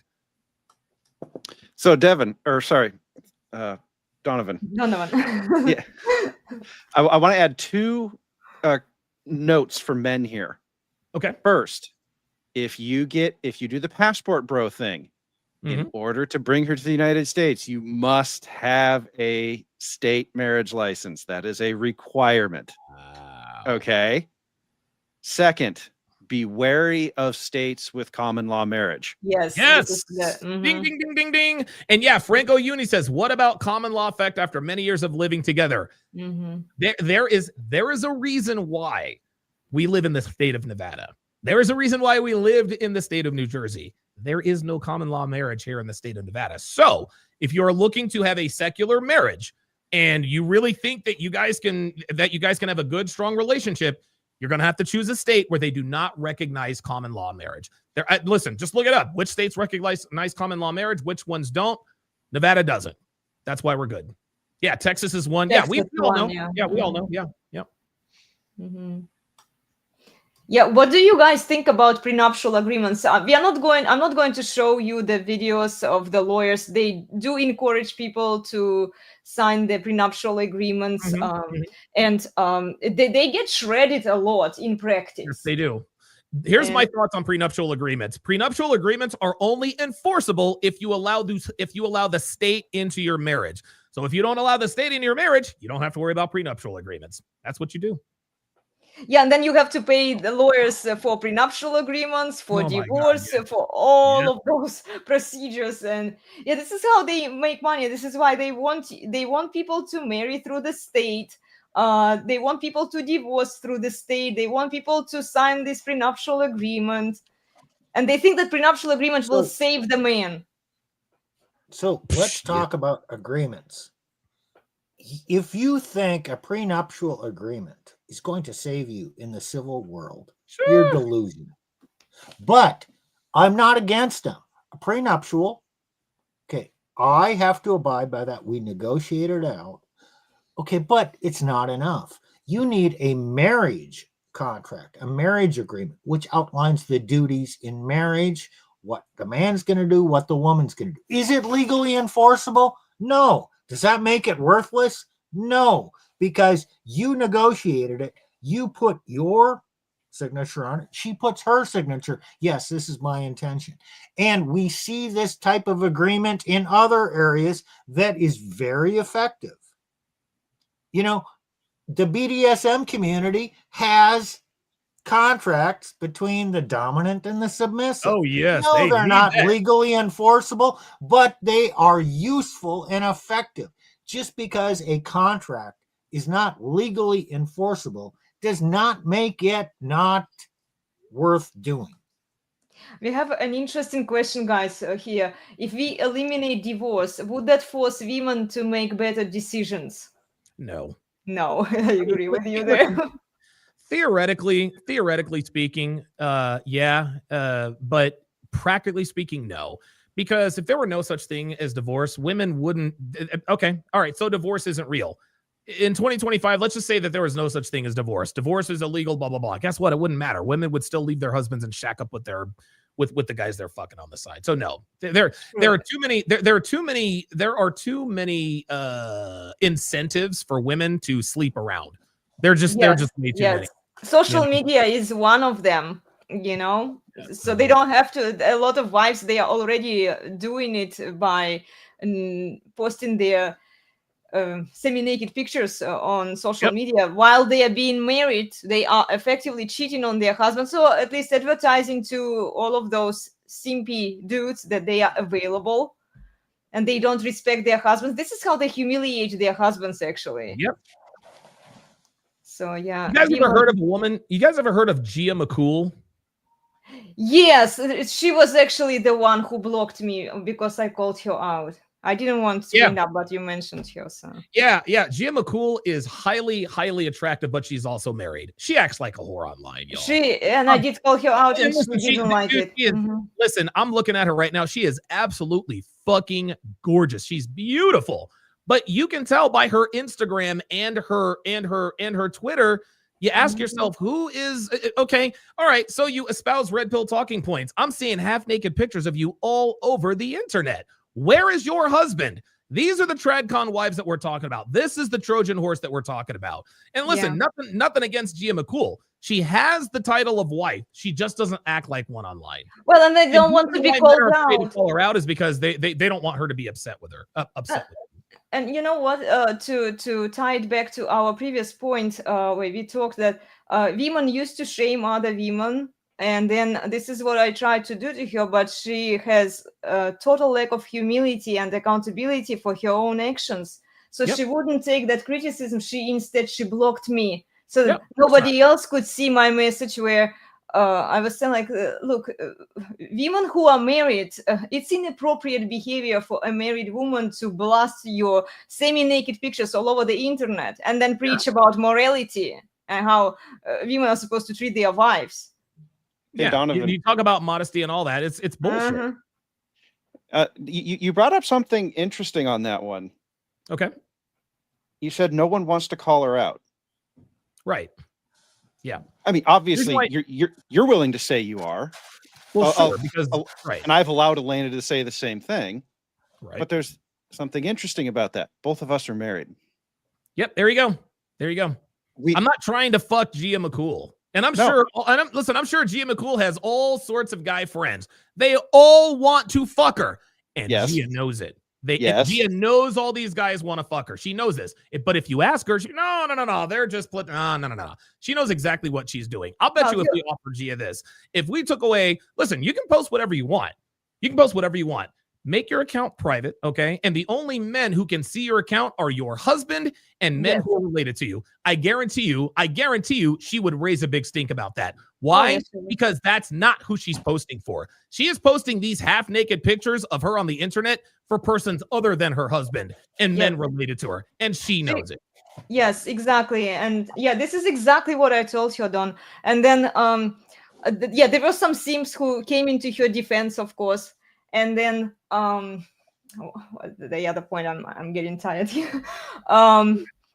Yeah, and she she didn't want to, and even though she repeated some of the red pill talking points, she's still a public whore, you know. And that only works like when women used to call out, they can't be public whores themselves. They have to be claimed women. They have to behave themselves if they want to call out the promiscuous behavior of other women. It doesn't work, because right now I also see like public whores trashing other public whores. You know, women have no problem doing that, and you have to watch their behavior because it speaks much more than their words. Not only that, I'll add to Plutarch's point. The reason why I have the guts to call out Gia McCool is because I don't know her personally. I know people that do know her personally, but guess what? I'm gonna say what the hell I say. And I'm sure Gia is. I'm sure she's a decent human being. I mean, I'm not saying that she's a terrible woman or anything like that. But every time she posts these pictures of her clearly flaunting her body, this lets us know a few things. Number one, she doesn't respect her husband, and number two, she is still seeking male validation. Lack of respect for your husband and seeking male validation, that is a recipe for disaster. Divorce is imminent for Mr. and Mrs. She McCool. may be a good woman, but a good woman needs restraint. That's right. So her man is not restraining her. That doesn't make her a bad woman. Nope. She's just doing what women do. It makes her husband weak. And Gia is the quintessential example of an attractive woman who doesn't belong to a man who has boundaries. If she was with a man who had boundaries, we wouldn't know who she is. Yeah. Sad but true. But then a lot of these women, they want a cake and eat it too. They want the best of the two worlds. So they want the traditional man, but yet they want their social media exposure. So I don't think like the whole mindset would allow her to even like submit to the man, and like she disrespects her man already, you know, and like that kind of behavior. I don't care about her personal life. I don't know her. Right, I'm sure she's a nice. I'm sure she's a nice lady, but yeah, like, you know, like that. Does not respect her husband. That shows to me that she has zero respect for her man. She actually humiliates her man by exposing herself like that, you know? And yeah, it's the divorce Donovan, is unavoidable. Yes. Tacticus, you were talking earlier about Trojan horses. Yes. Ooh, Tacticus I has like a that. comment for you here. Says, my friend, these are the new Neo Tradcons. Wow. And haven't you noticed that all of these Tradcon wives, they're all attractive? Like, there's no such thing as an ugly trad. Dude, Lauren Chen, Lauren Southern, Tommy Lauren, Gia McCool, like all these women are attractive. I have some more names for you. Carolyn Levitt. Yes. Oh, wow. Yes, absolutely. So there was another one recently. Look, yes, they are all. And here's another interesting thing I find about a lot of these TradCon influencers. They're all married to very rich men who are, well, they're not just rich. They're quiet. They're in the background. They put the women up first, right? I mean, yeah, they're rich and powerful, but they still let their women run free. Yeah. Do whatever they want. Be on social media. Yep. And like I said at the top of this broadcast, the real trad wives, nobody knows. Exactly. Yep. You know, and to the men, look, you can have all the money in the world. That does not make you a strong man. Just ask Tom Brady. Right? Yes. Seriously, dude, Tom Brady is Captain fucking America. Like, dude, Tom Brady wasn't even enough. Dude, Aisha Curry is now the streets have been calling Aisha Curry. I don't know if you guys are aware of what's going on with Aisha Curry. Aisha Curry is out here telling the world, well, I never really wanted to be married or to have kids. I wanted to be the boss babe. This bitch is married to a top 1/4% man, 6'2", makes $200 million a year, and it's still not good enough for her. And so ignorant, and this is where I agree with Plutarch when he says yet. I said, well, Patrick Bet-David is probably never going to go through that, and he probably never will, but it ain't impossible. Tom Brady went through it. Stephen Curry's going through it. Dr. Dre went through it. Jeff Bezos went through it. It doesn't matter. It does not matter how much money you have. If you are weak-willed, your woman is going to leave. I don't care who you are. Yeah. Well, another and she question. Still might leave. And she still might leave. She still might leave. That's exactly right. We have a question from Tacticus here. Can a woman be promiscuous and loyal? Yes, she can be No. loyal to promiscuity. No. Okay. The answer If is she's no. promiscuous, that means other men. And Atlanta says this, every woman has that aspect of her nature that's a whore. You just have to make her your private whore. She's only for you. That's right. So there's that promiscuous, whorish nature. Embrace that. It's part of her. That's where she wants to be the object of desire and be used sexually for your gratification. There you go. That's promiscuous. But And they like she's that. exclusively yours, and you own that aspect of her. And then she can be loyal. But if you don't maintain that and she becomes like a free range feral woman, she's not going to be loyal. No. Yeah, she's only going to be promiscuous not for you, public whore. Okay. Yeah, go ahead, Donovan. Sorry. Yeah, I agree with Steve 100%, man. No man wants he doesn't want his woman to be a slut. We want a woman to be our slut. That's what it comes down to. So the answer, Steve said it best. The answer, a woman can't be promiscuous and loyal. That's an oxymoron. The only thing promiscuous women can be loyal to is promiscuity. Well, gentlemen, we have been at this for 3 hours. Well, Donovan, you've been at it for 2, so you're probably ready to go. Yeah, I'm already fading here. Well, actually, I've got to. This is actually a big weekend for us. We're doing a. I love mowing the grass, guys. It's just something. I'm a weirdo. I love mowing the grass. I love lawn care. I've seen those Dr. Rick commercials on the insurance commercials. Lawn care is not a hobby. I vehemently disagree, which means I'm probably getting old. We're putting up our Halloween lights, and we are giving away. This is how, and I'm not trying to do this to flex. It's kind of a joke, but we are giving away full-size candy bars on Halloween night here at the Sharp Family Compound. So if somebody happens to dox us at some point in time, come by if you want full-size candy bars. But yes, love mowing the lawn. this has been a great stream. I greatly enjoy having Donovan on here. And I want you got diversity. Let's talk about diversity. I'm a Catholic. We got 2 Protestant Presbyterians on here. We have a black man on here. We have a Russian woman on here. And we're all talking and getting along great. And we all have similar mindsets. You know, with this Charlie Kirk thing, there's like civil strife coming. It's not skin color, it's not ethnicity that determines who your friends are. It's people who you can talk to and have a good relationship, and we share mutual respect. And I like having Donovan on here. I hope he's willing to come back sooner than a year from now. Oh yeah. I'm a busy guy, but I like being on podcasts where I don't have to steer the ship. Awesome. I could do this all fucking day because I only have to do one thing, and that's talk. But yeah, I'll definitely be back sooner than later. Awesome. Yeah. Because my bullshit folder never ends, so we can do more videos there every single day, guys. Every single day. Oh, there is a new Anita episode coming tomorrow, guys. I'm giving you the heads up so that you keep an eye on it. It's going to be a fun one. Well, actually, Steve and Nick, they inspired me to do that one by sharing some videos. So if anything, I blame them. Just like a woman. There it is. There's the female nature. There's the blame shift right there. I know. Verified. The red pill verified right there. She is still a woman, guys. Yes, she says red pill things. Yes, I did have to indoctrinate her a little bit, but still a woman. That's right. And that's not a bad thing. No, it's not.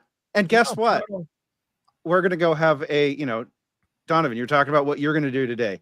Yes, we're gonna go out and we're gonna have a big burn pile with my dad. Shit, there you go. Guys, all of this paper that you saw in the recent Anita going in the bonfire? Is that going in the bonfire? Yeah. I decided to put it into good use first before I burn it, so I made a few episodes with that paper. Real quick, Devin and I were actually thinking about taking a staycation here in Reno. We were going to go to like one of the big casinos. Devin is like she's the best gambler I've ever met. It's crazy. I'll explain this in another stream. But I think we're probably gonna we can't find anywhere to go. Like all these places are booked up. So we might do like a staycation here that may or may not involve some hoops and heels. Stay tuned. Awesome. What are you guys doing on the Resurgence on Wednesday? Oh, I think Plutarch. We've been kicking around ideas, but it's the idea that the newest TradCon. I'm heavily involved with the church, pastor, and there's this latest thing where it's resuscitated, where they're trying to get all the red pill guys to wife up and marry these 304s. So they're trying to infiltrate and call us black pill. Oh, yeah. And so we're going to say, is the red pill black pill? And of course, the answer is no. The red pill's the truth. Don't get me wrong. There are some guys who are there are a lot of black pillars who are cosplaying as red pillars. I think that's probably the people that they're talking about. But of course, at any time they want to disqualify an entire sect of men, they take the lowest common denominator and apply it to the bunch. So good for you guys for addressing that. Yeah, tune in, guys, on Wednesday. Let me share with you the schedule. Okay, I'll be quick. I hope I won't mess it up. Hold on. I've been messing up my live stream today. Okay, so join us for the deep dive conversations on Saturdays at 9:15 a.m. Pacific. We do them weekly on my YouTube channel, and then the regular workouts from Mondays to Fridays and Sundays. And then I try to stay consistent with my music practice, guys. So I started running this practice also in the evening, where you can request some songs for me to work on the piano. And then join the Resurgence of Sanity, guys, on the YouTube channel on Wednesdays at 5:45 p.m. Pacific. It's a weekly show as well. So Yeah, Oh, we'll have a cool. lot of fun. Then I have the cross-training fitness program for you on Udemy, more workouts on Patreon, and please subscribe to my Substack. I haven't been very active there lately. I've been really busy.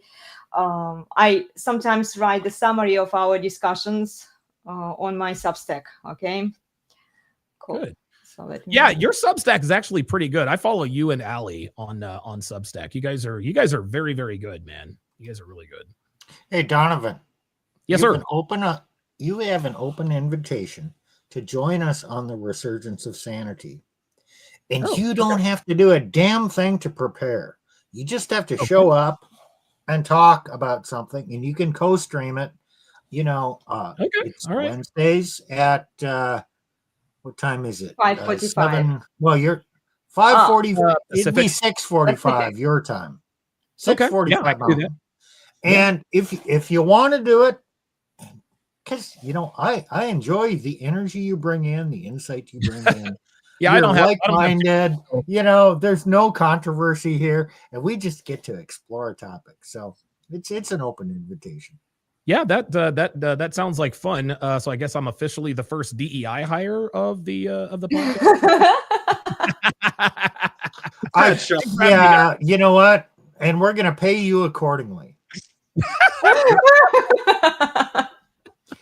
Thanks for having me because on. you're I the really enjoyed DEI that. hire. You're going to make half the amount of money that I make. I can't believe it. Oh my god, this racist ass podcast. I'm here for it. I'm here. But we have a problem here. It's called the divide by zero error. Okay. All right. Well, I'm going to not make sure if that zero, happened, but- and you get to make half of nothing. Wait a minute now. Wait a second. That's exactly what a woman would do. That's exactly what a woman would do. They're paying me 50% less than they're paying Steve. Well, how much does he make? Nothing. Okay, so 50% of 0 is 0. Yeah, but that's not the point. Oh my I'm gonna god. go to the lawn, guys, and put up my Halloween decorations. Thanks for having me on, guys. I enjoyed Well, it. thank you for joining us today. Thanks, Take care, Donovan. everyone. Yeah, go follow Donovan Sharp, and we'll see you all next time, guys. Take care. Okay. Later. Bye. Mhm. Ellen is bar, Ellen is bar, the best place on the internet, the very best by far.